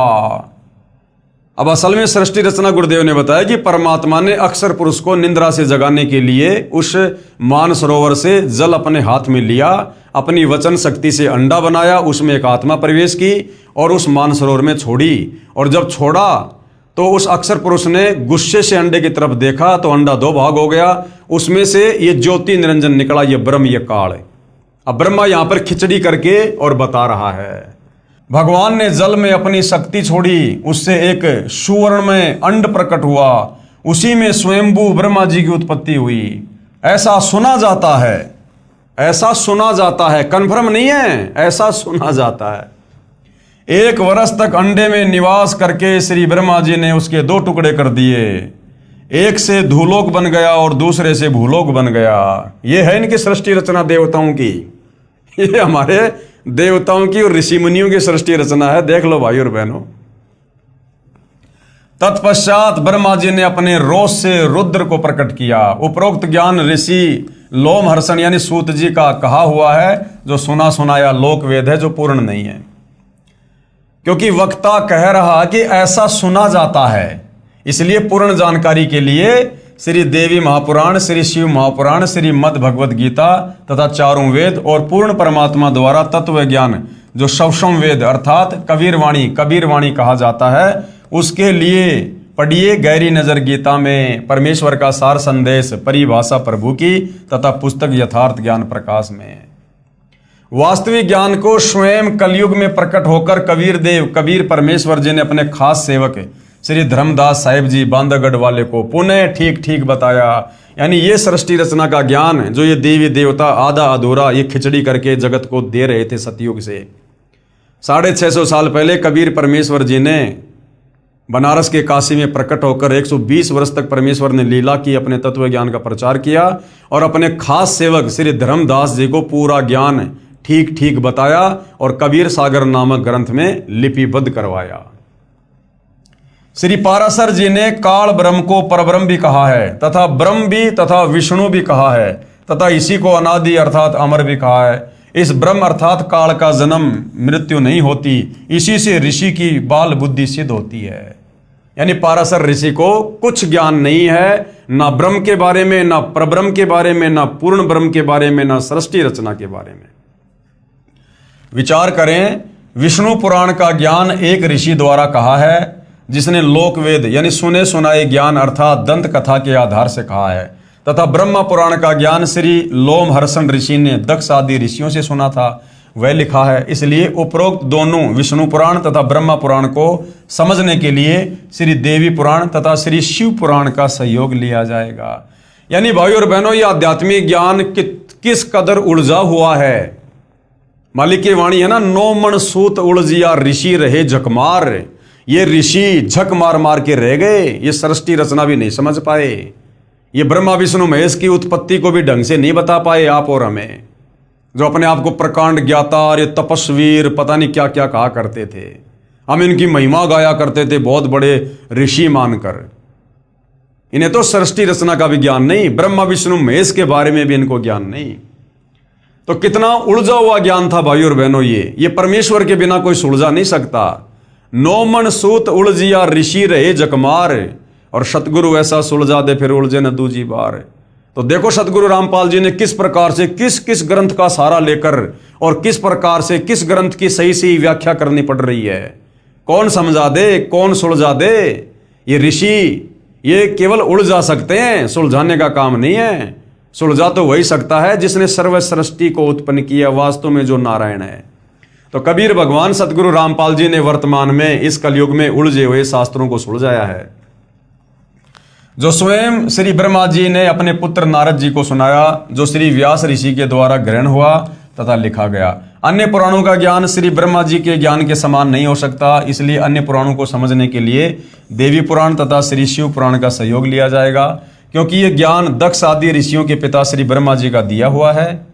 श्री देवी पुराण तथा श्री शिव पुराण को समझने के लिए श्रीमद् भगवद गीता तथा चारों वेदों का सहयोग लिया जाएगा, क्योंकि यह ज्ञान स्वयं भगवान काल रूपी ब्रह्म द्वारा दिया गया है, काट छांट करके, जो ब्रह्मा विष्णु तथा शिव जी का उत्पत्ति करता अर्थात वो पिता है। पवित्र वेदों तथा पवित्र श्रीमद् भगवद गीता जी के ज्ञान को समझने के लिए सूक्ष्म वेद अर्थात सूक्ष्म वेद का सहयोग लेना होगा, क्योंकि चारों वेदों में गीता जी में कंप्लीट आध्यात्मिक ज्ञान नहीं है। जो काल रूपी ब्रह्म की उत्पत्ति करता अर्थात पिता परम अक्षर ब्रह्म कबीर देव का दिया हुआ है, 5वां वेद सूक्ष्म वेद का ज्ञान, जो कबीर गिरबी यानी कबीर वाणी द्वारा स्वयं सत्य पुरुष ने प्रकट होकर बोला था।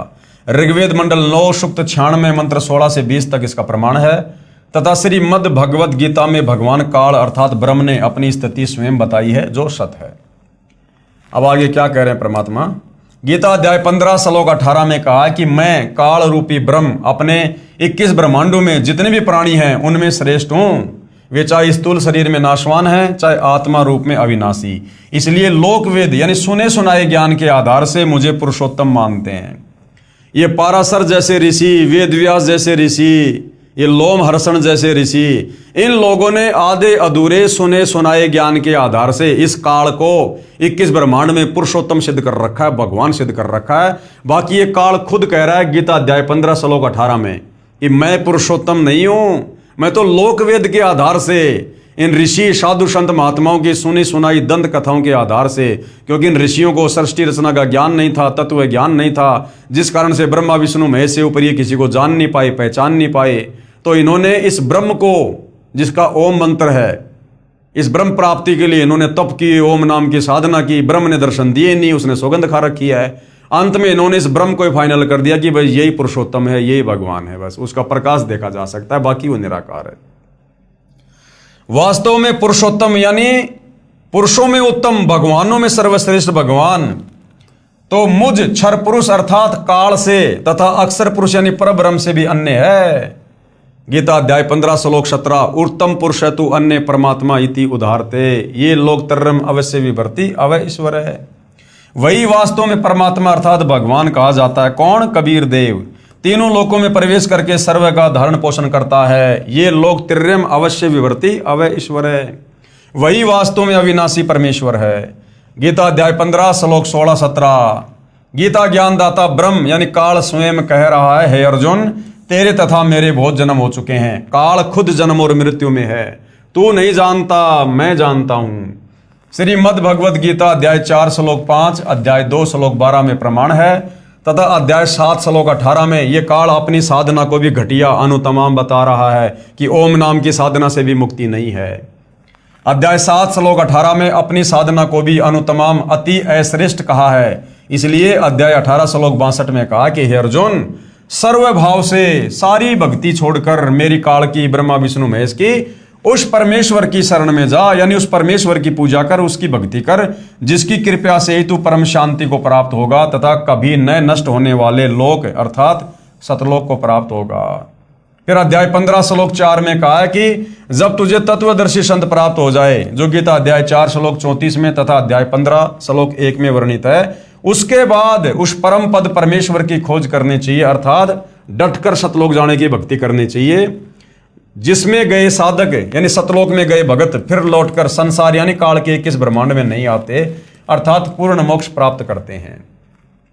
जिस परमेश्वर से यानी जिस कबीर भगवान से यह सर्व संसार उत्पन्न हुआ, सारी सृष्टि रची गई है तथा वही सबका धारण पोषण करने वाला है, ये काल कह रहा है कि मैं यानी गीता ज्ञानदाता ब्रह्म रूपी काल भी उसी आदि पुरुष परमेश्वर की शरण में हूं। पूर्ण विश्वास के साथ उसी की भक्ति साधना अर्थात पूजा करनी चाहिए। और ये ऋषि हमारे को ब्रह्मा विष्णु महेश तक की ही यात्रा करवा रहे थे कि बस इनसे ऊपर और कोई भगवान नहीं है, जबकि ब्रह्मा विष्णु महेश से ऊपर इनका पिता काल भगवान है। ये तो कह रहा है कि परमात्मा तो वो है जिसको मारने में कोई भी सक्षम नहीं है, उत्तम पुरुष है तू अन्य परमात्मा इति उदारते।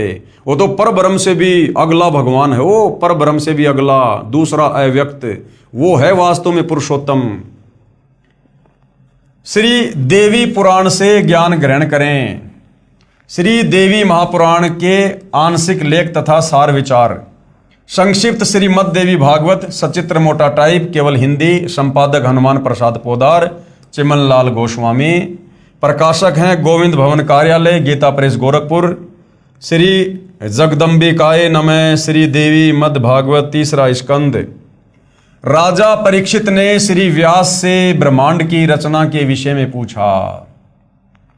श्री व्यास जी ने कहा कि राजन, मैंने यही प्रश्न ऋषिवर नारद जी से पूछा था, वह वर्णन आपसे बताता हूं। राजा परीक्षित ने सृष्टि रचना के बारे में, एक ब्रह्मांड की रचना के बारे में श्री वेद व्यास जी से पूछा कि भगवान ये सृष्टि रचना कैसे हुई, ब्रह्मांड की रचना कैसे हुई।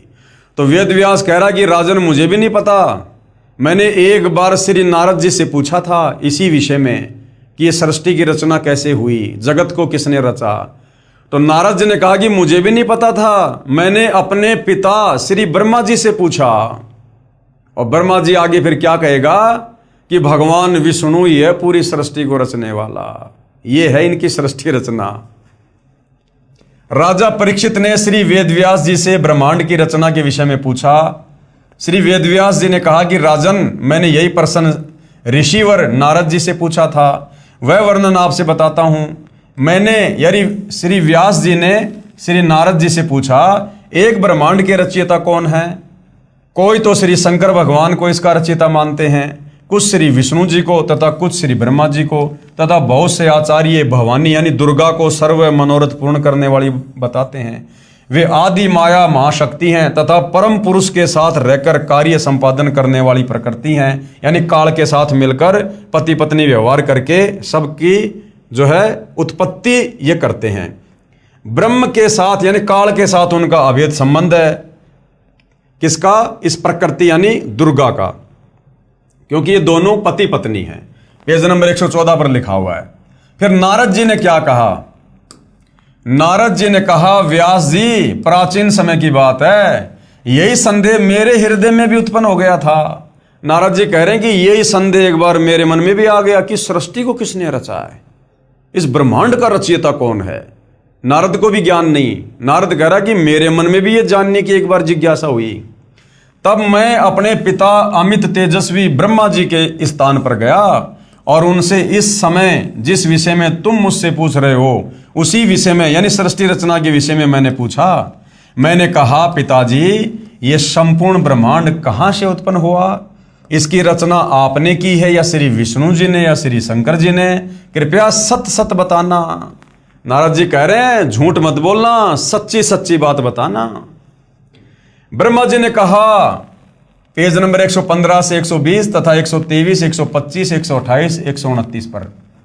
बेटा मैं इस प्रश्न का क्या उत्तर दूं, ये तो बड़ा ही जटिल है। अब देख लो, जो लोग ब्रह्मा जी को जगत पिता, प्रजापति, सबका उत्पत्ति करता, ब्रह्मांडों का रचयिता कह रहे हैं, अब देख लो श्री देवी पुराण में, श्रीमद् देवी भागवत पुराण में ब्रह्मा जी कह रहा है कि बेटा मैं इस सवाल का क्या जवाब दूं जो तू पूछ रहा ना कि ब्रह्मांड की रचना कैसे हुई, सृष्टि रचना कैसे हुई। कहता बेटा मैं इस सवाल का क्या जवाब दूं, ये तो बड़ा ही टेढ़ा प्रश्न है। पूर्व काल में यानी एक समय पहले सर्वत्र जल ही जल था। अपने विषय में बता रहे हैं कि बेटा जब मेरी उत्पत्ति हुई ना और जब मेरी आंख खुली तो मैं कमल के फूल पे बैठा था, चारों तरफ जल ही जल था, मुझे खुद नहीं पता कि वो जल कहां से आ गया। तब कमल से मेरी उत्पत्ति हुई, यानी ब्रह्मा जी से पहले तो कमल का फूल आ गया था। अगर ब्रह्मा जी ही सृष्टि का उत्पत्ति करता है तो ब्रह्मा की उत्पत्ति से पहले तो कमल के फूल की उत्पत्ति हो चुकी थी। वो जल की उत्पत्ति हो चुकी थी। जल भी तो किसी पृथ्वी पे होगा। तो भाई और बहनों, टोटल अज्ञान फैला रखा था हमारे नादान धर्म गुरुओं ने, शास्त्रों से अपरिचित होने के कारण। अब आपको भाई और बहनों लास्ट में सतगुरु रामपाल जी की स्थिति का पता चलेगा कि अब ये सारा का सारा रहस्य, ब्रह्मांड की रचना, काल की उत्पत्ति, परब्रह्म की उत्पत्ति, सात संग ब्रह्मांडों की उत्पत्ति, सतलोक की उत्पत्ति, ऊपर के लोकों की उत्पत्ति, अब कौन बता रहा है वर्तमान में? इन्हीं शास्त्रों से दिखा दिखा के प्रमाणित करके सतगुरु रामपाल जी। तो कौन परम शक्ति हैं सतगुरु रामपाल जी? स्वयं साक्षात कबीर देव, सर्व सृष्टि के रचनहार। तो ब्रह्मा जी कह रहा है कि बेटा ये बड़ा ही जटिल सवाल है। पूर्व काल में सर्वत्र जल ही जल था, तब कमल से मेरी उत्पत्ति हुई। मैं कमल की कर्णिका पर यानी उसकी डाली पर बैठकर विचार करने लगा, इस अगाध जल में मैं कैसे उत्पन्न हो गया, कौन मेरा रक्षक है। कमल का डंठल पकड़कर जल में उतरा। अब देखो भाई और बहनों, बहुत सारे भाई बहन जिनको आध्यात्मिक ज्ञान का अकाल पड़ा हुआ है, जब सतगुरु रामपाल जी 650 साल पहले कबीर परमेश्वर जी लीला करते हुए सतलोक से चलकर शिशु रूप में लहर तरा तालाब पर कमल के विकसित फूल पर प्रकट हुए, तो बहुत सारे लोग सवाल जवाब कर देते हैं कि कमल के फूल पे और एक बच्चा कैसे ठहर सकता है? ठहर ही नहीं सकता कमल के फूल पर। ये तुम्हारे ब्रह्मा जी कैसे ठहर गए युवा अवस्था में? अरे बच्चे में तो फिर भी इतना वजन नहीं होता। अरे ब्रह्मा जी तो युवा अवस्था में कमल के फूल पर चेत में आए थे, होश में आए थे। और ये तो देवता हैं ब्रह्मा जी, इनका तो कई मन वजन है, इनका तो कई हजार किलो वजन होगा। और ये ब्रह्मा जी क्या कह रहे हैं कि बेटा जब मेरी उत्पत्ति कमल के फूल पर हुई तो मैं कमल की उस कर्णिका पर, उसकी टहनी पर बैठकर और चारों तरफ देखने लगा कि कहीं धरती तो दिखाई नहीं दे रही। तो भाई ये ब्रह्मा जी युवा अवस्था में जब कमल के फूल पर बैठ सकते हैं, घूम सकते हैं, फिर सकते हैं, तो कबीर परमेश्वर जी ने कमल के फूल पर प्रकट होने में क्या दिक्कत हो रही है भाई? क्या कह रहा है? तब कमल से मेरी उत्पत्ति हुई। मैं उस कमल की कर्णिका पर बैठकर विचार करने लगा, इस अगाध जल में मैं कैसे उत्पन्न हो गया। ये लो जी, सारी सृष्टि का उत्पत्ति करता आप लोगों के अनुसार ब्रह्मा जी कमल के फूल पर बैठकर खुद विचार कर रहा है कि कमल के फूल पर मेरी उत्पत्ति कैसे हो गई, मेरे को किसने उत्पन्न कर दिया। ब्रह्मा जी को खुद की सृष्टि का नहीं पता, खुद की उत्पत्ति का नहीं पता, खुद के बाप का नहीं पता, खुद की मां का नहीं पता। और हम ब्रह्मा जी को जगत पिता, प्रजापति, पता नहीं क्या क्या संज्ञा दे रहे थे। ब्रह्मा जी कह रहे हैं इस अगाध जल में मैं कैसे उत्पन्न हो गया, कौन मेरा रक्षक है, यानी कौन मेरा पिता है, किसने मुझे उत्पन्न किया है। कमल का डंठल पकड़कर जल में उतर गया। वहां मुझे शेष साई भगवान विष्णु का दर्शन हुआ।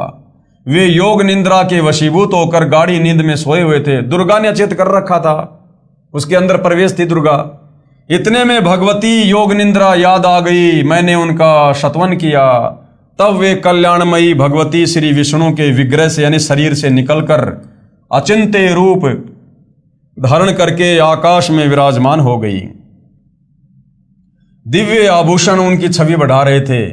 जब योग निंद्रा भगवान विष्णु के शरीर से अलग होकर आकाश में विराजने लगे, तब तुरंत ही श्री हरि यानी विष्णु जी उठ बैठे। अब वहां मैं और भगवान विष्णु दोनों थे।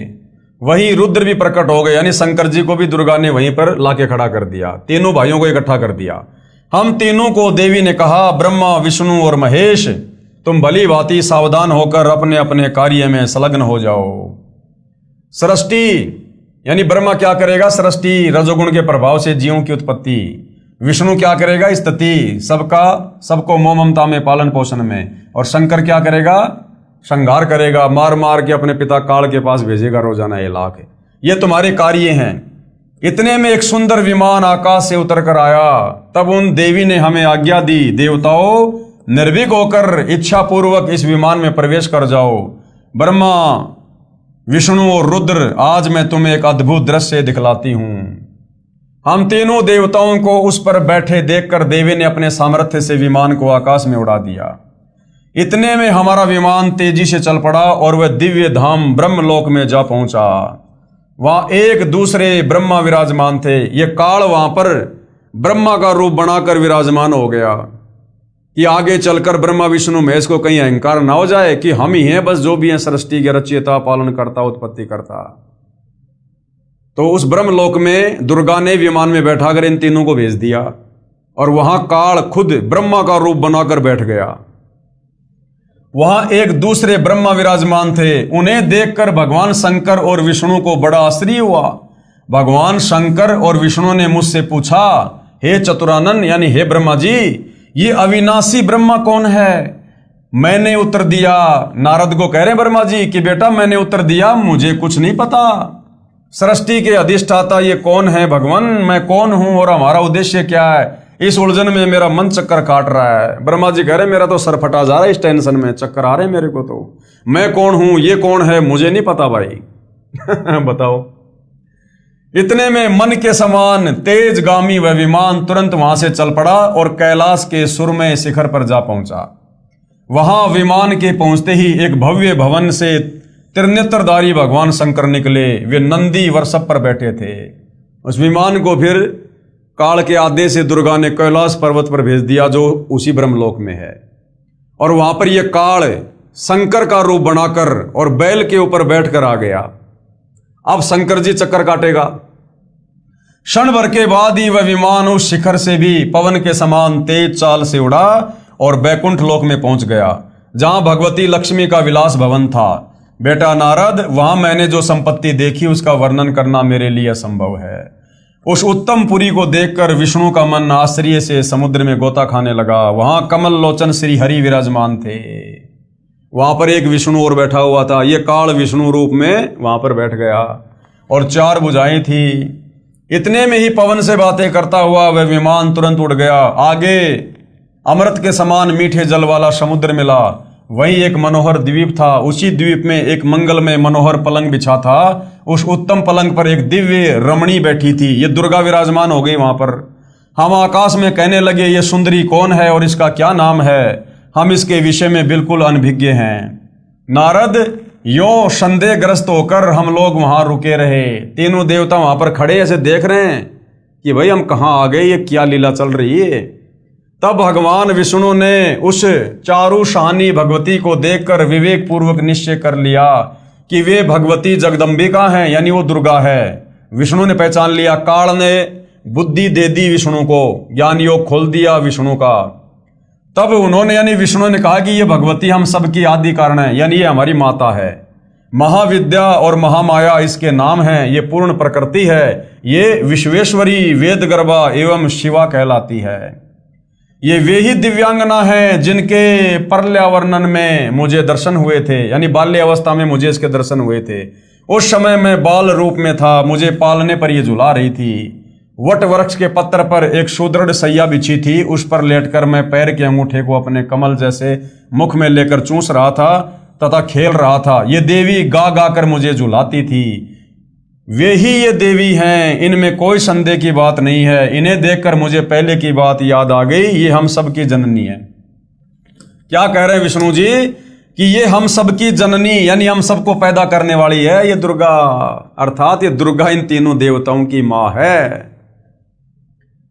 श्री विष्णु ने समय अनुसार उन भगवती भुवनेश्वरी की स्तुति आरंभ कर दी। भगवान विष्णु बोले, प्रकृति देवी को नमस्कार, यानी दुर्गा जी को नमस्कार। भगवती विधात्री को निरंतर नमस्कार, तुम शुद्ध स्वरूपा हो, ये सारा संसार तुम्ही से उद्भासित हो रहा है। अब बताओ, ये ब्रह्मा विष्णु महेश तो अपनी माता दुर्गा को कह रहे हैं कि तुमने सारी सृष्टि रची है, सारा संसार तुम्ही से उद्भासित है। मैं यानी विष्णु, ब्रह्मा और शंकर, हम सभी तुम्हारी ही कृपा से विद्यमान हैं। कि मैं ब्रह्मा और विष्णु तो आपकी कृपा से विद्यमान है, आपसे ही हमारा जन्म हुआ है। हमारा आविर्भाव यानी जन्म और तिरोभाव यानी मृत्यु हुआ करता है। केवल तुम ही नित्य हो, यानी माता दुर्गा तुम ही सनातनी हो, अविनाशी हो, जगत जननी, सारे संसार को पैदा करने वाली हो, प्रकृति और सनातनी देवी हो। अब बताओ, ब्रह्मा विष्णु महेश कह रहे हैं भैया हम तो कोई सृष्टि को पैदा करने वाले नहीं हैं, हम तो दुर्गा से ऊपर किसी को नहीं जानते, किसी को नहीं पहचानते। बाद में भगवान शंकर बोले, देवी यदि महाभाग विष्णु तुम्ही से प्रकट हुए हैं, यानी तुम्हारे से जन्म हुआ है, तो उसके बाद उत्पन्न होने वाले ब्रह्मा भी तुम्हारे बालक हुए, फिर मैं तमोगुणी लीला करने वाला शंकर क्या तुम्हारी संतान नहीं हुआ? अर्थात मुझे भी उत्पन्न करने वाली तुम ही हो, यानी मेरी मां भी तुम ही हो। इस संसार की सृष्टि, स्थिति और संहार में तुम्हारे गुण सदा समर्थ हैं। उन्हीं तीनों गुणों से उत्पन्न हम, यानी यही तीनों गुण है, ये तीनों देवता हैं, ब्रह्मा विष्णु महेश, रजोगुण ब्रह्मा, शतोगुण विष्णु, तमोगुण शंकर।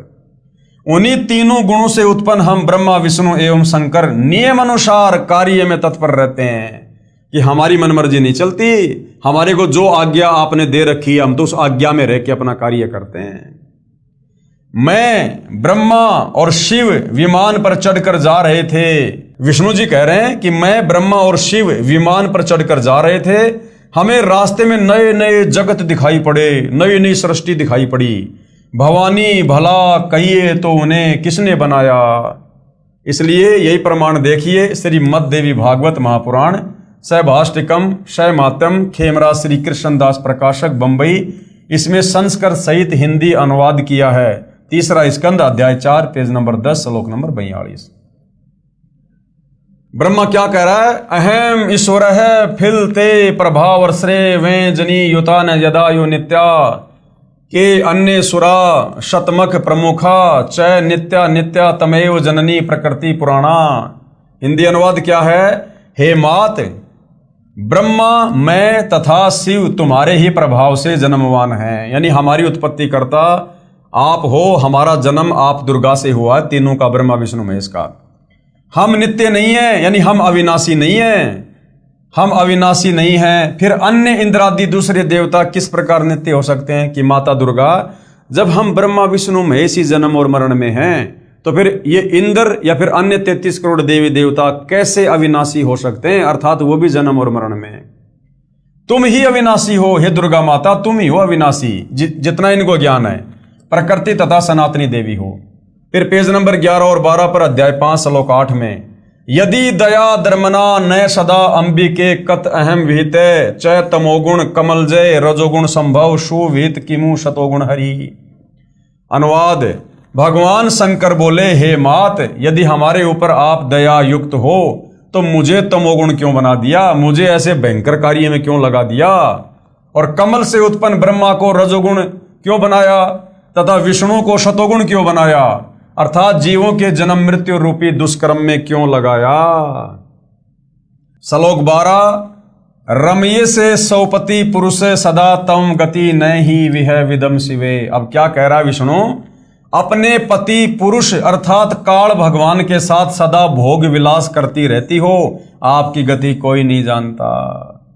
ब्रह्मा जी कहते हैं, मैं भी महामाया जगदम्बिका के चरणों पर गिर पड़ा और मैंने उनसे कहा, माता, वेद कहते हैं एक मवा द्वितीय ब्रह्म है, तो क्या वह आत्म स्वरूपा तुम ही हो अथवा वह कोई और है? अब ब्रह्मा जी कह रहे हैं कि माता, मैंने वेदों में पढ़ा कि एक ब्रह्म और है जो आपसे अलग है, वो आप ही हो या वो ब्रह्म कोई और है? तो दुर्गा क्या कह रही है? देवी ने कहा, मैं और ब्रह्म एक ही हैं। अपने बेटों को भी सच्चाई नहीं बताते भाई और बहनों। ये दुर्गा अपने पुत्र को भी सच्चाई नहीं बता रही काल के डर से। काल ने कहा था कि दुर्गा मेरा भेद किसी को मत दे देना, आज के बाद मैं किसी को दर्शन नहीं दूंगा। तो दुर्गा काल के डर से ब्रह्मा को सच नहीं बता रही और कह रही है कि मैं और ब्रह्म एक ही हैं, मुझ में और इन ब्रह्म में कभी किंचित मात्र भी भेद नहीं है। गौरी, ब्राह्मी, रौद्री, वाराही, वैष्णवी, शिवा, वारुणी, कोबेरी, नारसिंगी और वासवी सभी मेरे रूप हैं। ब्रह्मा जी, इस शक्ति को तुम अपनी स्त्री बनाओ। यानी समुद्र मंथन में जो 3 लड़कियां निकली, सबसे पहले सावित्री, तो सावित्री की शादी ब्रह्मा जी के साथ कर दी और कहा कि तुम इसको अपनी पत्नी बनाओ। इस शक्ति को तुम अपनी स्त्री बनाओ। महासरस्वती नाम से विख्यात ये सुंदरी अब सदा तुम्हारी स्त्री होकर रहेगी। भगवती जगदम्बिका ने भगवान विष्णु से कहा, विष्णु, मन को मुग्ध करने वाली इस महालक्ष्मी को लेकर अब तुम भी पधारो। दोबारा जो लड़की निकली थी दूसरे नंबर पर समुद्र मंथन से, उसका नाम रखा लक्ष्मी और उसकी शादी दुर्गा ने अपने पुत्र विष्णु के साथ में कर दी। ये सदा तुम्हारे वक्ष स्थल में विराजमान रहेगी। और तीसरी जो लड़की निकली थी समुद्र मंथन में, दुर्गा के 3 रूप थे, तीसरी उमा यानी पार्वती, वो शंकर जी के साथ में शादी कर दी। देवी ने कहा, शंकर, मन को मुग्ध करने वाली ये महाकाली गौरी नाम से विख्यात है, तुम इसे पत्नी रूप में स्वीकार करो। यानी समुद्र मंथन पर दुर्गा ने अपने 3 रूप बनाकर अपने 3 पुत्र ब्रह्मा, विष्णु, महेश के साथ में शादी की। अपने 3 रूप बनाकर अपने 3 पुत्रों की शादी की। अब मेरा कार्य सिद्ध करने के लिए विमान पर बैठकर तुम लोग शीघ्र पधारो। यानी अब तुम जाओ और अपने अपने लोक में जाओ और अब तुम सृष्टि की उत्पत्ति करो, संहार करो और पालन पोषण करो, अपने पिता के लिए खुराक तैयार करो। यदि कोई कठिन कार्य उपस्थित होने पर जब तुम मुझे स्मरण करोगे तब मैं सामने आ जाऊंगी। देवताओं, मेरा तथा सनातन परमात्मा का ध्यान तुम्हें सदा करते रहना चाहिए। अरे जब तू ही सनातन परमात्मा है, तू ही ब्रह्म है, तो फिर दूसरा सनातन परमात्मा कौन आ गया? वहां तो इसने कहा कि मैं ही ब्रह्म हूं, मैं ही हूं सब कुछ। और यहां क्या कह रही है? मेरा तथा सनातन परमात्मा का ध्यान, यानी उस काल का ध्यान करो। यहां अपने से काल को भिन्न दर्शा रही है। मेरा तथा सनातन परमात्मा का ध्यान तुम्हें सदा करते रहना चाहिए। हम दोनों का स्मरण करते रहोगे, हम दोनों का। अब यहां पर 2 साबित कर दिए दुर्गा ने अपने आप ही। हम दोनों का स्मरण करते रहोगे तो तुम्हारे कार्य सिद्ध होने में किंचित मात्र भी संदेह नहीं रहेगा। ब्रह्मा जी कहते हैं, इस प्रकार कहकर भगवती जगदम्बिका ने हमें विदा कर दिया। उन्होंने शुद्ध आचार वाली शक्तियों में से भगवान विष्णु के लिए महालक्ष्मी को, शंकर के लिए महाकाली को और मेरे लिए महासरस्वती को पत्नी बनने की आज्ञा दे दी। अब उस स्थान से हम चल पड़े। अब सार विचार गुरुदेव भगवान कह रहे, निष्कर्ष क्या है? एक ब्रह्मांड की वास्तविक स्थिति से महर्षि व्यास जी, महर्षि नारद जी तथा श्री ब्रह्मा जी, श्री विष्णु जी तथा श्री शंकर जी भी अनभिज्ञ हैं।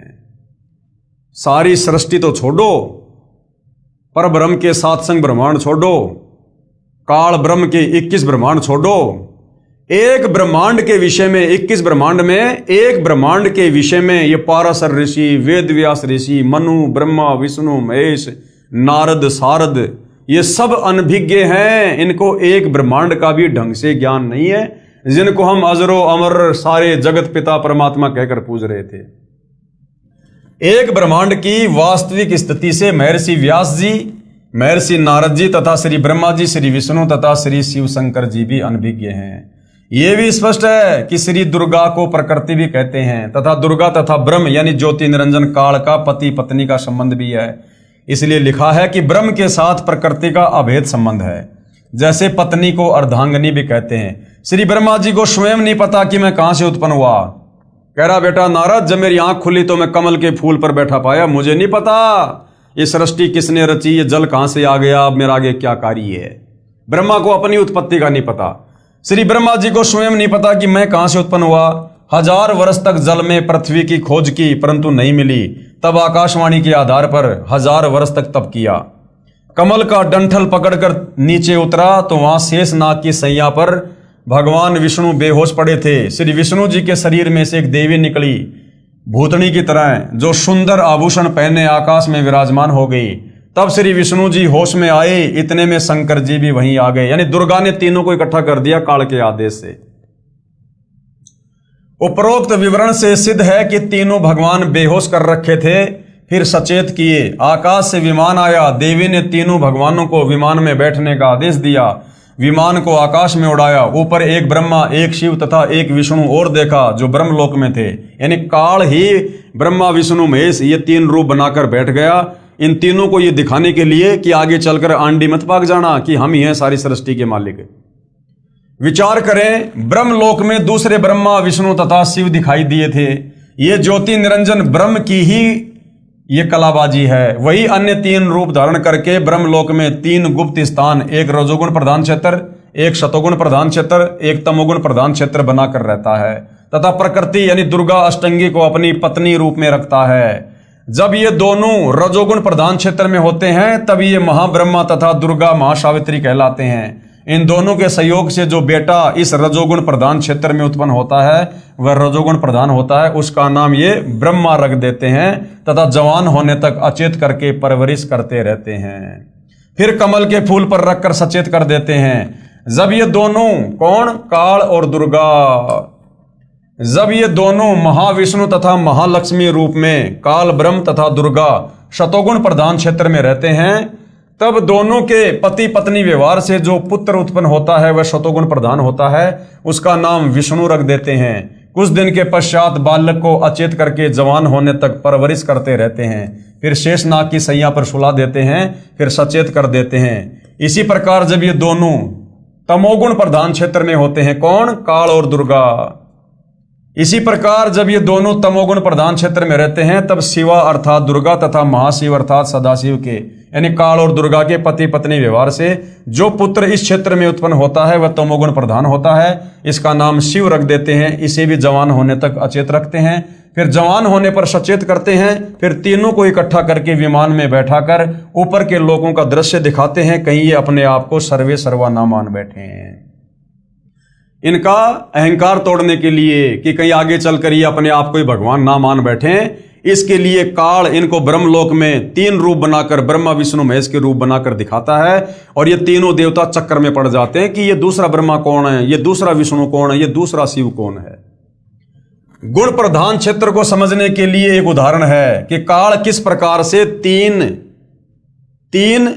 क्षेत्र बना के रखता है, रजोगुण प्रधान क्षेत्र, शतोगुण प्रधान क्षेत्र और तमोगुण प्रधान क्षेत्र, और कैसे रजोगुण प्रधान क्षेत्र में रजोगुणी बेटा उत्पन्न होता है और शतोगुणी प्रधान क्षेत्र में शतोगुणी बेटा और तमोगुणी प्रधान क्षेत्र में किस प्रकार से तमोगुणी पुत्र ये उत्पन्न करते हैं। किसी मकान में 3 कमरे हैं, एक कमरे में देशभक्त शहीदों के चित्र लगे हों। जब व्यक्ति उस कमरे में जाता है तो उसके विचार भी देशभक्तों जैसे हो जाते हैं उन फोटोओं को देखकर। दूसरे कमरे में साधु संतों ऋषियों आदि के पोस्टर लगे हों, उस कमरे में प्रवेश करते ही मन शांत तथा भगवान की भक्ति की तरफ लग जाता है। और तीसरे कमरे में अश्लील फोटो, अर्धनग्न फोटो, स्त्री पुरुषों के चित्र लगे हों तो मन में स्वतः बकवास घर करने लग जाती है। इसी प्रकार जब ये काल और दुर्गा रजोगुण प्रधान क्षेत्र में होते हैं तो इन काल और दुर्गा के विचार रजोगुणी हो जाते हैं, अश्लील हो जाते हैं। और जब संतान उत्पन्न होती है तो उन्हीं विचारों की संतान उत्पन्न हो जाती है रजोगुण, ब्रह्मा जी। इसलिए ब्रह्मा जी रजोगुण के जो है ये प्रधान देवता हैं।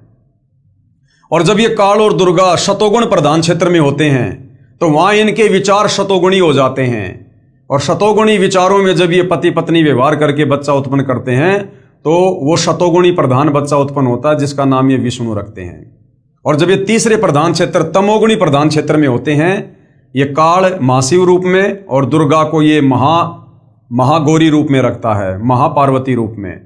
और वो तमोगुणी प्रधान क्षेत्र है, मतलब जैसे गुस्सा वगैरह, क्रोध वगैरह, तो उस क्षेत्र में उनके विचार वैसे ही होते हैं तमोगुण वाले। और उस समय जब वो पति पत्नी व्यवहार करके संतान उत्पन्न करते हैं तो तमोगुणी संतान उत्पन्न होती है, उसका नाम ये शंकर रख देते हैं। इस प्रकार ऊपर ब्रह्मलोक में काल रूपी ब्रह्म ने 3 स्थान एक एक गुण प्रधान बनाए हैं। तीनों प्रभु रजगुण ब्रह्मा जी, सतगुण विष्णु जी, तमगुण शिव जी अपने गुणों का प्रभाव कैसे डालते हैं। अब ये तीनों देवता अपने अपने लोकों में बैठकर लाखों करोड़ों किलोमीटर दूर इन तीनों लोकों में स्वर्ग लोक के प्राणियों पर, पृथ्वी लोक के प्राणियों पर और पाताल लोक के प्राणियों पर अपना उन गुणों का प्रभाव ये कैसे डालते हैं, उसके लिए गुरुदेव एक उदाहरण दे रहे हैं। उदाहरण जैसे रसोई घर में मिर्चों का छोंक सब्जी में लगाया, मिर्च के गुण से सभी कमरों के व्यक्तियों को छींकें आने लगी। जैसे साकार वस्तु मिर्च तो रसोई में थी, परंतु उसकी निराकार शक्ति अर्थात गुण ने दूर बैठे व्यक्तियों को भी प्रभावित कर दिया। ठीक इसी प्रकार तीनों प्रभु श्री ब्रह्मा जी रजगुण, श्री विष्णु जी सतगुण तथा श्री शिव जी तमगुण अपने अपने लोक में रहते हुए तीन लोक, पृथ्वी लोक, पाताल लोक तथा स्वर्ग लोक के प्राणियों को प्रभावित रखते हैं। जैसे मोबाइल फोन की रेंज से फोन कार्य करता है, इसी प्रकार अदृश्य शक्ति रूपी गुणों से तीनों देवता अपने पिता काल ब्रह्म की सृष्टि उसके भोजन के लिए चला रहे हैं। दुर्गा का अपना अलग लोक भी है जिसमें ये अपने वास्तविक रूप में दर्शन देती है। फिर इनका विमान दुर्गा के द्वीप में पहुंचा, तब ज्योति निरंजन अर्थात काल रूपी ब्रह्म ने विष्णु जी को बचपन की याद प्रदान कर दी। तब श्री विष्णु जी ने बताया कि ये दुर्गा अपनी तीनों की माँ है। मैं बालक रूप में पालने में लेटा था, ये मुझे लोरी देकर झुला रही थी। तब श्री विष्णु जी ने कहा कि हे दुर्गा, आप हमारी माता हो। मैं विष्णु, ब्रह्मा तथा शंकर तो जन्मवान है, यानी हमारा तो आपसे जन्म हुआ है। हमारा तो आविर्भाव का मतलब होता है जन्म, अर्थात जन्म, तथा तिरोभाव का मतलब होता है मृत्यु होती है। हम अविनाशी नहीं हैं, आप प्रकृति देवी हो। ये बात श्री शंकर जी ने भी स्वीकार की तथा कहा कि मैं तमोगुणी लीला करने वाला शंकर भी आपका ही पुत्र हूं। श्री विष्णु जी तथा श्री ब्रह्मा जी भी आपसे ही उत्पन्न हुए हैं। तो भाई और बहनों, कितने कंसेप्ट क्लियर कर दिए पूज्य गुरुदेव भगवान ने इन्हीं पुराणों से कि ब्रह्मा विष्णु महेश की माँ दुर्गा है, इनका जो बाप है, पिता है, वो काल है। दुर्गा और काल आपस में पति पत्नी हैं। ये तीनों देवता ब्रह्मा विष्णु महेश, इनका जन्म और मृत्यु होती है, ये अविनाशी नहीं है। कितने कंसेप्ट परमेश्वर जी ने क्लियर कर दिए। फिर इन तीनों देवताओं की शादी दुर्गा ने की। प्रकृति देवी दुर्गा ने अपनी शब्द शक्ति से अपने ही अन्य तीन रूप धारण किए और समुद्र में जाके छुप गई। श्री ब्रह्मा जी की शादी सावित्री से, श्री विष्णु जी की शादी लक्ष्मी से तथा श्री शिव की शादी उमा अर्थात काली से करके विमान में बैठाकर इनके अलग अलग द्वीपों यानी लोकों में भेज दिया। ज्योति निरंजन यानी काल ब्रह्म ने अपने श्वासों द्वारा समुद्र में 4 वेद छुपा दिए। फिर प्रथम सागर मंथन के समय ऊपर प्रकट कर दिए। ज्योति निरंजन यानी काल के आदेश से दुर्गा ने 4 वेद श्री ब्रह्मा जी को दिए। ब्रह्मा ने दुर्गा यानी अपनी माता से पूछा कि वेदों में जो ब्रह्म है वो आप ही हो या कोई अन्य है। तो दुर्गा ने शुरू में तो झूठ बोल दिया। दुर्गा ने काल के डर से वास्तविकता छुपाने की चेष्टा करते हुए कहा कि मैं तथा ब्रह्म एक ही हैं, कोई भेद नहीं है। फिर भी वास्तविकता नहीं छुपी। दुर्गा ने फिर कहा, फिर दुर्गा ने हकीकत बतानी पड़ी कि तुम तीनों मेरा तथा ब्रह्म का सदा स्मरण करते रहना, मेरा तथा ब्रह्म का। फिर लास्ट में दुर्गा ने 2 साबित कर दिए कि बेटा मैं अलग हूं और तुम्हारा बाप ब्रह्म अलग है। फिर तुम तीनों यानी तुम ब्रह्मा विष्णु महेश, मेरा यानी दुर्गा का और ब्रह्म यानी काल का सदा स्मरण करते रहना। हम दोनों का, या साफ साफ कह दिया, हम दोनों का यानी दुर्गा और काल का सुमरण करते रहने से यदि कोई कठिन कार्य होगा तो मैं तुरंत सामने आ जाऊंगी। विशेष क्योंकि काल ने दुर्गा से कह रखा है कि मेरा भेद किसी को मत दे देना कि मैं काल हूं, मुझे 1 लाख खाने पड़ते हैं। इस डर से दुर्गा सर्व जगत को वास्तविकता से अपरिचित रखती है। ये अपने पुत्रों को भी धोखे में रखते हैं। अब बताओ, आम व्यक्तियों को इनकी भक्ति पूजा से क्या मिलेगा, कैसे मोक्ष मिलेगा, जब ये दुर्गा अपने तीनों बेटों को भी धोखे में रखती है, सच्चाई नहीं बताती। इसका कारण है कि काल को श्राप लगा है 1 लाख मानव शरीरधारी प्राणियों का आहार नित्य करने का। अब ये सारी राम कहानी भाई और बहनों, श्राप क्यों लगा, किसने दिया, जिस कारण से ये गुप्त रहता है, किसी को दर्शन नहीं देता, दुर्गा के माध्यम से सारा काम करवाता है। ब्रह्मा विष्णु महेश की ड्यूटी लगा रखी है के गुण से युक्त करके। ये सारी राम कहानी उस समय पता चलेगी जब हम सृष्टि रचना को पढ़ेंगे, समझेंगे, एक बार नहीं कई बार। इसलिए गुरुदेव बार बार कहते हैं कि बच्चों सृष्टि रचना को अच्छे से पढ़ो, समझो। सृष्टि रचना को समझे बिना कोई भी धर्म ग्रंथ हमारी समझ में नहीं आएगा। इसलिए अपने तीनों बेटों से अपना आहार तैयार करवाता है ये काल। श्री ब्रह्मा जी के रजोगुण के प्रभाव से सर्व प्राणियों से संतान उत्पत्ति करवाता है। श्री विष्णु जी के सतोगुण से एक दूसरे में मोह उत्पन्न करके स्थिति अर्थात काल जाल में रोक के रखता है। तथा श्री शंकर जी के तमोगुण से संहार करवाकर अपना आहार तैयार करवाता है। फिर तीनों भगवानों को भी मार कर खाता है। समय आने पर जब ब्रह्मा विष्णु महेश का शरीर छूटता है, क्योंकि ये तो जन्मवान है, जन्म और मृत्यु है, 21 ब्रह्मांड में सब जन्मते और मरते हैं। काल भी जन्मता और मरता है, दुर्गा भी जन्मती और मरती है। तो ब्रह्मा विष्णु महेश जो काल और दुर्गा से उत्पन्न है, ये भला कैसे अविनाशी हो सकते हैं? तो जब ब्रह्मा विष्णु महेश का शरीर छूटता है, उस समय फिर ये काल इनको भी तपतशिला पर भून भून के खाता है, इनका भी शोरबा निकालता है, तथा नए पुण्यकर्मी प्राणियों में से 3 पुत्र उत्पन्न करके अपना कार्य जारी रखता है, और नई अन्य 3 आत्माओं को उसी प्रकार से उन 3 क्षेत्रों में ले जाकर रजोगुणी, तमोगुणी, सतोगुणी करके और फिर ब्रह्मा विष्णु महेश की पोस्ट पे बैठा देता है और अपना कार्य अपने भोजन के लिए लगातार जारी रखता है। तथा पहले वाले तीनों ब्रह्मा शिव 84 लाख योनियों तथा स्वर्ग नरक में कर्म आधार से चक्कर लगाते रहते हैं। यही प्रमाण शिव महापुराण रुद्र संहिता प्रथम सृष्टि खंड अध्याय 6, 7 तथा 8, 9 में भी है। अब आगे गुरुदेव कह रहे हैं श्री शिव महापुराण से सार विचार। अब श्री शिव महापुराण सृष्टि रचना के विषय में, ब्रह्मा विष्णु महेश की उत्पत्ति के विषय में, काल और प्रकृति के विषय में क्या कुछ कह रहा है। शिव महापुराण।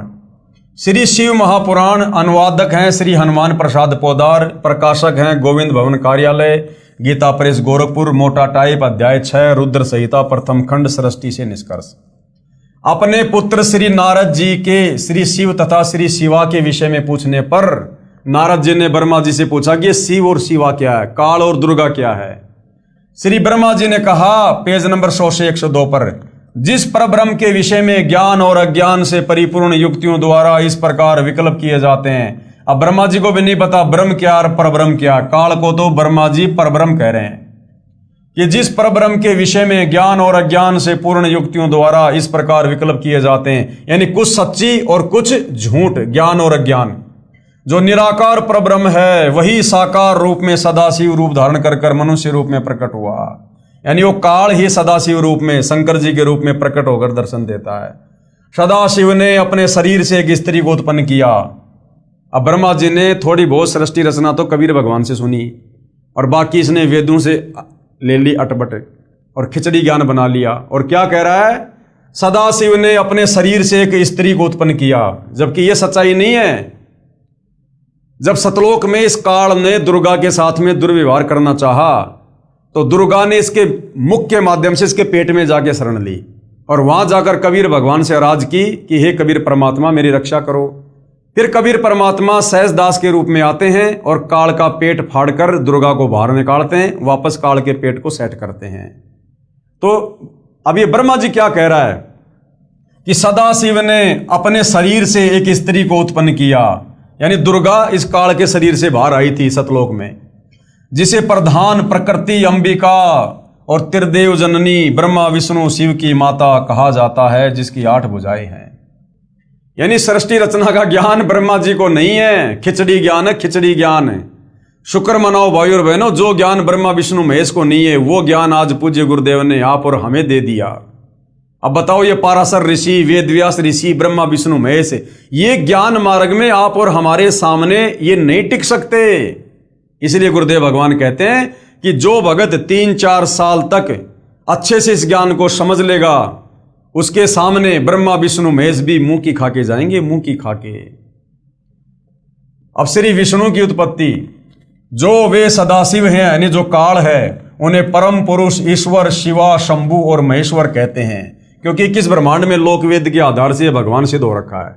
वे अपने सारे अंगों में भस्म रमाए रहते हैं। उन काल रूपी ब्रह्म ने, देखो खुद कह रहा है ब्रह्मा, उस काल रूपी ब्रह्म ने एक शिवलोक नामक ब्रह्मलोक में तमोगुण प्रधान क्षेत्र धाम बनाया, उसे काशी कहते हैं। अब ये सृष्टि रचना ब्रह्मा जी को कबीर परमात्मा जी ने समझाई थी, लेकिन फिर इसने डामाडोल कर दिया, काल ने फिर उसको डामाडोल कर दिया।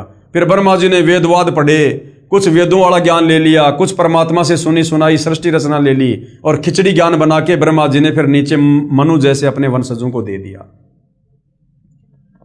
उसे काशी कहते हैं। शिव तथा शिवा यानी काल और दुर्गा ने पति पत्नी रूप में रहते हुए एक पुत्र की उत्पत्ति की, जिसका नाम विष्णु रखा। अध्याय 7 रुद्र संहिता शिव महापुराण, पेज नंबर 103-104। श्री ब्रह्मा तथा श्री शिव की उत्पत्ति। अध्याय 7, 8, 9 पेज नंबर 105 से 110 पर श्री ब्रह्मा जी ने बताया कि श्री शिव तथा शिवा यानी काल और ये दुर्गा ने पति पत्नी व्यवहार से मेरी भी उत्पत्ति की तथा फिर मुझे अचेत करके कमल पर डाल दिया। अब इसको क्या पता, ये कैसे कह सकता ये बात?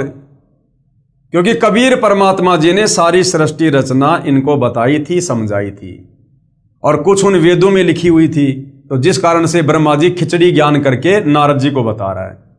यही काल महाविष्णु रूप धारण करके अपने नाभि से एक कमल उत्पन्न कर लेता है। ब्रह्मा आगे कहता है, फिर होश में आया, यानी फिर मैं होश में आया तो कमल की मूल को ढूंढना चाहा परंतु असफल रहा। फिर तप करने की आकाशवाणी हुई। काल ने आकाशवाणी कर दी, तप करो तप करो। तप किया, फिर मेरी तथा विष्णु की किसी बात पर लड़ाई हो गई। विवरण इसी पुस्तक के पेज नंबर 260 पर। तब हमारे बीच में एक तेजो में लिंग प्रकट हो गया। काल ने वो तेजो में खंबा प्रकट कर दिया तथा ओम ओम का नाद प्रकट हुआ। ओम ओम की आवाज प्रकट हुई। उस लिंग पर ऐ ऊ मैं तीनों अक्षर भी लिखे थे। फिर रुद्र रूप धारण करके सदाशिव 5 मुख वाले मानव रूप में प्रकट हुए, यानी काल प्रकट हो गया फिर शंकर रूप में 5 मुंह लगा के। उसके साथ शिवा यानी दुर्गा भी थी।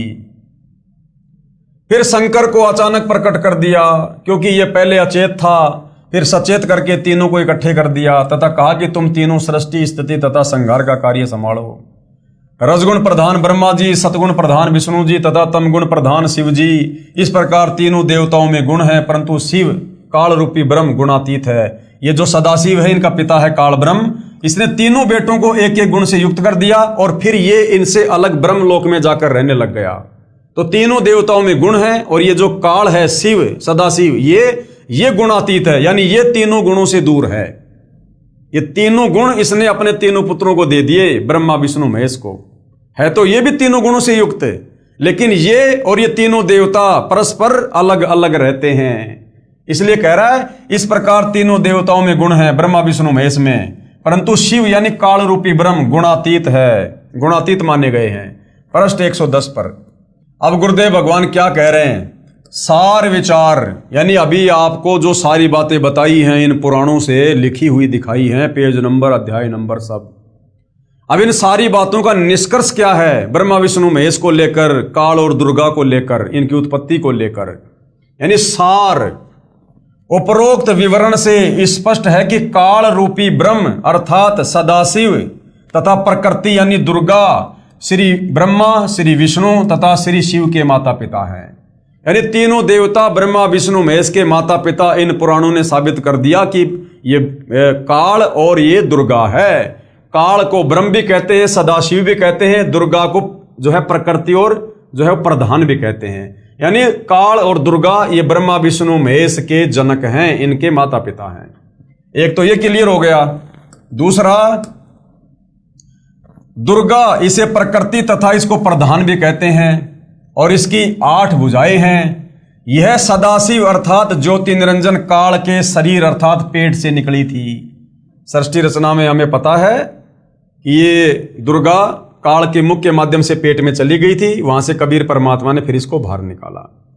ब्रह्म अर्थात काल तथा प्रकृति यानी दुर्गा सब प्राणियों को भ्रमित रखते हैं। ये काल और दुर्गा एक ब्रह्मांड के 3 लोक के समस्त प्राणियों को भ्रमित रखते हैं, अपने तीनों बेटों सहित। ब्रह्मा विष्णु महेश को भी सच्चाई नहीं बताते। क्यों? क्योंकि काल ने दुर्गा को डरा रखा है, क्योंकि काल को प्रतिदिन 1 लाख मानव शरीरधारी आत्माओं का भोजन करना पड़ता है। अगर सच्चाई का पता चल गया तो तीनों बेटे फिर काल के लिए भोजन बनाना बंद कर देंगे। अपने पुत्रों को भी वास्तविकता नहीं बताते। कारण है कहीं काल यानी ब्रह्म के 21 ब्रह्मांड के प्राणियों को पता लग जाए कि हमें तपतशिला पर भून कर काल ब्रह्म यानी ज्योति निरंजन खाता है, इसलिए जन्म मृत्यु तथा अन्य दुखदायी योनियों में पीड़ित करता है। अगर सभी प्राणियों को पता चल गया इस काल के विषय में, जैसे आज पता चल गया, आप और हमें पता चल गया, गुरुदेव ने बता दिया, तो आज अब ये ज्ञान पता होने के बाद आप और हमारी इच्छा, हमारी वृत्ति यहां से हट रही है। हमें यहां रहने का मन नहीं कर रहा। अब शतलोक जाने की इच्छा बन रही है।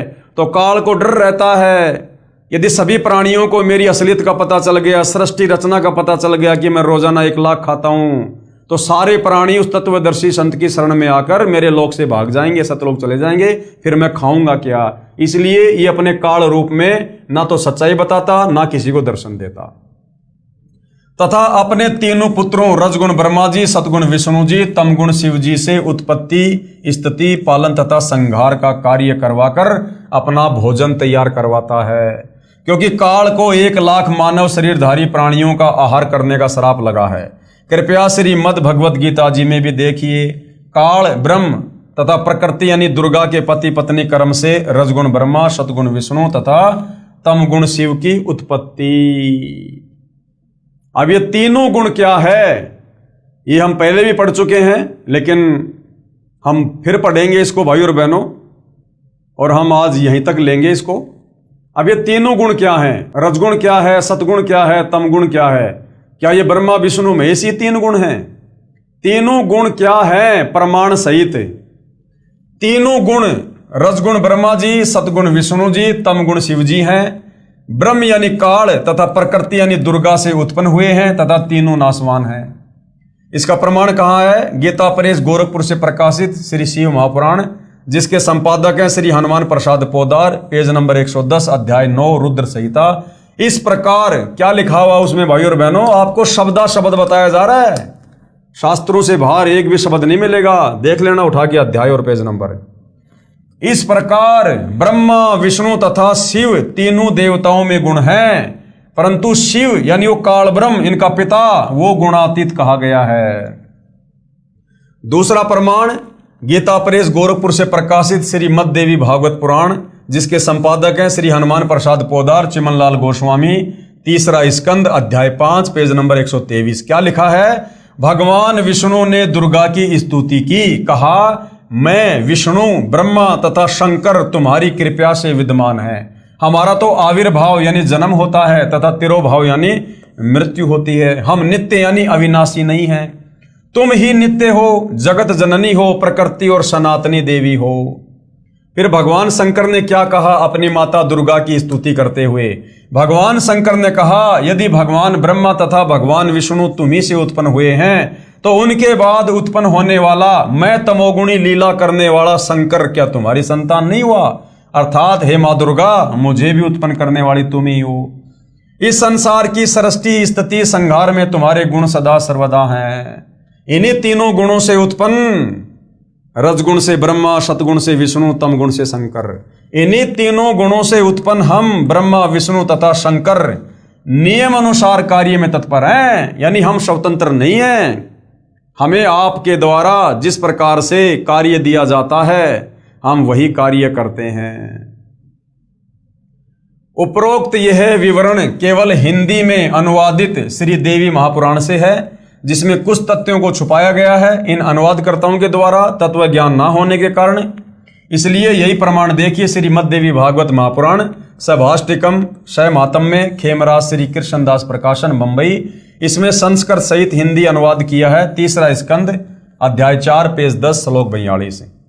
अब यह लिखा भाई और बहनों, अहम ईश्वर है फिल ते प्रभावत्स्वे वै जनी युतान यदा तु नित्या। अब भाई और बहनों ये संस्कृत में लिखा हुआ है। अब आप और हमने क्या लेना देना संस्कृत से? ये संस्कृत जानने वाले झक मरा मरा के रह गए, ये आज तक नहीं समझ पाए। और सतगुरु रामपाल जी ने सिंपल भाषा में सृष्टि रचना को समझाकर ये सारे शास्त्र पुराण ग्रंथ आज आप और हमारी उंगलियों पे पढ़ा दिए, उंगलियों पे रटा दिए गुरुदेव भगवान ने। तो क्या करेंगे हम संस्कृत को पढ़ के? अरे वो कहते हैं ना कि भाई आम खाने से मतलब है या फिर पेड़ गिरने से। तो हमारे को गुरुदेव भगवान ने मोक्ष का मार्ग बता दिया। आज इस वैज्ञानिक युग में परमात्मा ने सर्व धर्म शास्त्रों का सभी भाषाओं में अनुवाद करवा दिया। इन्हीं अनुवादकर्ताओं ने संस्कृत से हिंदी में अनुवाद कर दिया और गुरुदेव भगवान ने हमें समझा दिया। बात हमारे समझ में आ गई, काल के किस ब्रह्मांड से बाहर निकलने का रास्ता मिल गया। अब संस्कृत पढ़ के, अंग्रेजी पढ़ के, जापानी पढ़ के हमने क्या करना? ये संस्कृत पढ़ने वाले ये सर मार मार के रह गए, आज तक नहीं समझ पाए। तो हमने तो मूल वस्तु को पकड़ना भाई और बहनों, संस्कृत से कोई लेना देना नहीं हमने। तो दास तो वैसे आपको बोल के सुना रहा है जैसा लिखा हुआ, बाकी हमें नहीं पता इसका संस्कृत वंस्कृत का। अन्य सुरा सतमख प्रमुखा च नित्या नित्या तमेव जननी प्रकृति पुराणा। हिंदी अनुवाद।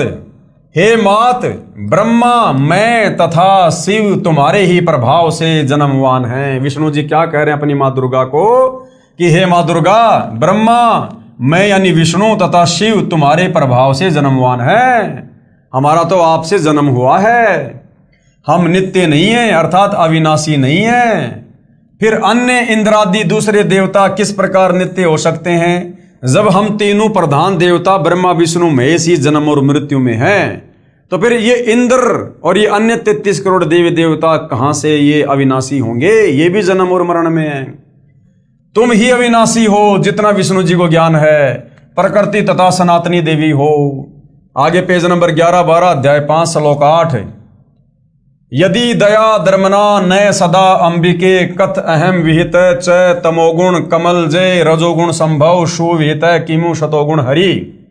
अब गुरुदेव भगवान ने बार बार बोल के आप और हमारे को तोते की तरह रटा दिया। गुरुदेव भगवान से सुन सुन के हम भी गुरुदेव भगवान की तरह बोलने लग गए। कीट न जाने भृंग को यो गुरु कर ले आप समान। यदि दया द्रमना नय सदा अंबिके कथ अहम विहित च तमोगुण कमल जस्य रजोगुण संभव सुविहित किम शतोगुण हरि। अब अनुवाद से मतलब है जो गुरुदेव भगवान ने किया है कति काटे का। भगवान शंकर बोले, हे मात, यदि हमारे ऊपर आप दया युक्त हो। अब शंकर क्या कह रहा है दुर्गा से, हे माँ, यदि आप हमारे से इतना लाड प्यार करती हो तो मेरे को तमोगुणी क्यों बना दिया? मेरे को ऐसे भयंकर काम में क्यों लगा दिया, घटिया काम में क्यों लगा दिया जो लोगों को मार मार के मैं पता नहीं कहां जा रहे हैं। हे मात, यदि हमारे ऊपर आप दया युक्त हो तो मुझे तमोगुण क्यों बनाया? और कमल से उत्पन्न ब्रह्मा को रजोगुण किस लिए बनाया?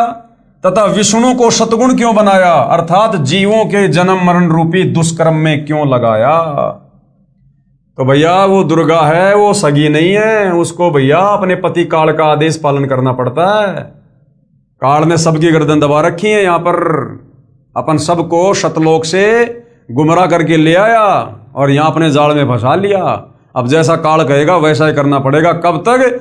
जब तक हमें तत्वदर्शी संत नहीं मिलेगा जिसके आगे ये काल भी थर थर कांपता है। श्लोक 12। रमये से स्वपति पुरुष सदा तवै गति न ही विह विदम शिवे। अपने पति पुरुष अर्थात काल भगवान के साथ सदा भोग विलास करती रहती हो। आपकी गति को कोई नहीं जानता। खुद कह रहे हैं भाई और बहनों ब्रह्मा विष्णु महेश। अब बताओ, अब और किसी की माने ना माने, लेकिन अपने माँ और अपने बाप के बारे में खुद ब्रह्मा विष्णु महेश कह रहे हैं तो फिर मानना पड़ेगा। अब गुरुदेव भगवान निष्कर्ष दे रहे हैं। निष्कर्ष, जो लोग ब्रह्मा विष्णु महेश की भक्ति तक सीमित है ना, उससे ऊपर किसी को मानते नहीं। जिनके विषय में गीता अध्याय 7 श्लोक 12 से 15 में खुद ये काल कह रहा है, ब्रह्मा विष्णु महेश का पिता, कि जिनकी बुद्धि ब्रह्मा विष्णु महेश तक सीमित है, यानी जो केवल ब्रह्मा विष्णु महेश की पूजा करते हैं, उससे ऊपर नहीं करते किसी की। कहते हैं वो तो राक्षस स्वभाव को धारण किए हुए मनुष्यों में नीच दूषित कर्म करने वाले मूर्ख। श्रीमद् भगवत गीता का ज्ञान भी इसी काल रूपी ब्रह्म ने श्री कृष्ण जी के शरीर में प्रेतवत प्रवेश करके बोला है। उपरोक्त पवित्र पुराणों ने प्रमाणित कर दिया कि प्रकृति दुर्गा को कहते हैं। गीता अध्याय 14 श्लोक नंबर 3, 4 और 5 इसमें प्रकृति शब्द है। तो ये जो प्रकृति है ये दुर्गा को कहते हैं। इन पुराणों से क्लियर हो गया। तथा सदाशिव अर्थात काल रूपी ब्रह्म तथा प्रकृति से रजगुण ब्रह्मा जी, सतगुण विष्णु जी तथा तमगुण शिव जी की उत्पत्ति पति पत्नी व्यवहार से हुई है। ये तीनों देवता आसमान से नहीं टपके, ये प्रकट नहीं हुए। काल और दुर्गा ने मैथुन क्रिया करके, सेक्स करके, शारीरिक संबंध से, पति पत्नी व्यवहार से तीनों पुत्रों को एक एक गुण से युक्त करके उत्पन्न किया है, जन्म दिया है दुर्गा ने। इसी की साक्षी श्रीमद् भगवत गीता जी भी है। श्री गीता जी सर्व शास्त्रों का सार है, इसलिए इसमें संक्षिप्त विवरण सांकेतिक शब्दों में, कोड वर्ड में है, जिसे तत्वदर्शी संत ही समझा सकता है। गीता अध्याय 4 श्लोक 34 काल कह रहा है कि भैया इस सृष्टि रचना का आदि और अंत मैं भी नहीं जानता, ये तो तुझे कोई तत्वदर्शी संत बताएगा। अब तत्वदर्शी संत कौन? स्वयं कबीर भगवान। अब कृपया प्रवेश करें पवित्र श्रीमद् भगवत गीता जी में। अध्याय 14 श्लोक 3 से 5 में पवित्र श्रीमद् भगवत गीता बोलने वाला काल श्री कृष्ण जी के शरीर में प्रेतवत प्रवेश करके कहा कि प्रकृति यानी दुर्गा तो मेरी पत्नी है और मैं ब्रह्म इसकी योनि में बीज स्थापना करता हूं जिससे सभी प्राणियों की उत्पत्ति होती है। मैं यानी काल सबका पिता तथा प्रकृति यानी दुर्गा सबकी माता कहलाती है। कहां? 21 ब्रह्मांड में। इस 21 ब्रह्मांड में काल और दुर्गा के अधीन जितने भी प्राणी हैं उन सब की उत्पत्ति पति पत्नी व्यवहार से काल और दुर्गा से होती है और अपने तीनों पुत्रों को एक एक गुण युक्त करके ये अपना सृष्टि क्रम चला रहे हैं। मैं यानी काल सर्व का पिता तथा प्रकृति यानी दुर्गा सबकी माता कहलाती है। प्रकृति यानी दुर्गा से उत्पन्न तीनों गुण रजगुण ब्रह्मा, सतगुण विष्णु, तम गुण शिव जी जीव आत्मा को कर्म आधार से शरीरों में बांधते हैं। अब बताओ ये ब्रह्मा विष्णु महेश तो हमें काल और दुर्गा के अधीन होकर कर्म बंधन में बांध के रखते हैं ताकि हम काल के जाल से ना छूट जाएं और हम इन्हीं की पूजा करके मुक्त होना चाहते हैं, मोक्ष प्राप्त करना चाहते हैं, कभी नहीं कर सकते। अर्थात ये तीनों ही सर्व प्राणियों को संस्कार के आधार से उत्पत्ति स्थिति तथा संहार करके फंसा कर रखते हैं। अध्याय 11 श्लोक 32 में कहा है कि मैं काल हूं। ये दुर्गा का पति काल, ब्रह्मा विष्णु महेश का पिता काल गीता ज्ञान देते समय श्री कृष्ण जी के शरीर में प्रेत की भांति प्रवेश करके क्या कह रहा है? अध्याय 11 श्लोक 32 मैं काल हूं, सर्व को खाने के लिए प्रकट हुआ हूं। अध्याय 11 श्लोक 21 में अर्जुन कह रहा है कि आप तो ऋषियों को भी खा रहे हो, देवताओं तथा सिद्ध भी आपके मंगल अर्थात रक्षा की याचना कर रहे हैं, वेदों के शत्रुओं द्वारा आपकी स्तुति कर रहे हैं, परंतु आप सबको खा रहे हो। यानी अर्जुन करा कि भगवान लोग तो आपसे भीख मांग रहे हैं जीवन की, आपकी महिमा कर रहे हैं और आप तो उनको भी खा रहे हो। कुछ आपकी दाढ़ी में लटके दिखाई देते हैं, कुछ आप में प्रवेश कर रहे हैं। तो भैया ये काल किसी को नहीं छोड़ता। जब ये अपने तीनों बेटे ब्रह्मा विष्णु महेश को नहीं छोड़ता, इनको भी तपस्या पे भून भून के खाता है, जब मनुष्य रूप में इनका शरीर छूटता है तो बताओ फिर औरों को क्या बख्शेंगे। इसलिए परमात्मा कहते हैं माया काली नागनी आपे जाए आपे खाए और कुंडली में छोड़े नहीं सो बातों की बात है। तो भाइयों और बहनों, आज आप और हमें बड़े परम सौभाग्य से कबीर परमेश्वर जी जो स्वयं धरती पर तत्वदर्शी संत के रूप में सतगुरु रामपाल जी के नाम से प्रकट हैं, उनकी शरण प्राप्त हुई है। ये कितना उलझा हुआ ज्ञान है इन शास्त्रों में, कहीं कहीं से उठाकर कबीर परमात्मा सतगुरु रामपाल जी कैसे कैसे आप और हमारे लिए सेट करके इस पवित्र पुस्तक ज्ञान गंगा में लिखे हैं ताकि हम समझ सकें, काल के जाल को समझ सकें, ब्रह्मा विष्णु महेश के षड्यंत्र को समझ सकें। जब ये ब्रह्मा विष्णु महेश खुद काल के षड्यंत्र में फंसे हुए हैं, इनको भी नहीं पता पूरी व्यवस्था का, एक ब्रह्मांड की रचना का नहीं पता, तो सोचो आम प्राणियों की आप और हमारी क्या औकात जो हम पूरी कंप्लीट सृष्टि रचना को समझ जाएं। तो ये कंप्लीट सृष्टि रचना कबीर परमात्मा ने आज सतगुरु रामपाल जी के नाम से प्रकट होकर स्वयं समझाई है। तो आज भाइयों और बहनों शुभ अवसर है, गोल्डन चांस है इस काल के भयंकर षड्यंत्र से बाहर निकलने का। अगर इस समय हम मौका चूक गए, दाव चूक गए और अपनी किसी कमजोरी के चलते अहंकार वश यदि हमने तत्वदर्शी संत सतगुरु रामपाल जी की शरण प्राप्त करके सत भक्ति नहीं की तो भाई और बहनों युगों युगों फिर लग 84 योनि में गधे कुत्ते सुअर कीट पतंग मक्खी मचल शेर भालू पता नहीं क्या क्या, और दुर्गति दुर्गति फिर दुर्गति दुर्गति, फिर भगवान भी जल्दी से नहीं संभालेगा क्योंकि आज भगवान हमें संभालने के लिए आया है और हम नहीं संभालेंगे फिर ये परमात्मा नहीं संभालेगा, फिर युगों युगों तक बहुत लंबा कष्ट हो जाएगा। तो भाई और बहनों थोड़ी सी मत कर लो, अपना आधा जीवन तो चला गया है, आधा सा शेष है, पूरी की कामना मत करो। मालिक कहते हैं जीवन तो थोड़ा ही भला जय सत सुमरण होए, लाख बरस का जीवना लेखत रहना कोई। अगर बात समझ में आ जाए, ज्ञान समझ में आ जाए, ये षड्यंत्र समझ में आ जाए काल का, तो सतगुरु रामपाल जी की भक्ति तन मन कर्म वचन से दिलो जान से दिन रात करके और यहां से फारिग होने की कोशिश करो। फिर वो सारे सुख, सारे ठाठ बाट, सारी मौज मस्ती, सारे भोग विलास फिर वो सतलोक में मिलेंगे। सतलोक में अखंड सुख, अखंड, वहां भी पति पत्नी है लेकिन वहां यहां की तरह मैथुन क्रिया नहीं है। यहाँ की मैथुन क्रिया में हम जो झूठा आनंद लेते हैं सेक्स करते समय, शतलोक में इससे करोड़ों गुना ज्यादा उत्तम आनंद वहां पर एक दूसरे को देखने से आता, देखने से। और वहां का भोग विलास यहाँ के भोग विलास से करोड़ों अरबों गुना ज्यादा श्रेष्ठ और उत्तम है, आनंददायक है। तो सब कुछ मिलेगा वहां पर, सब कुछ।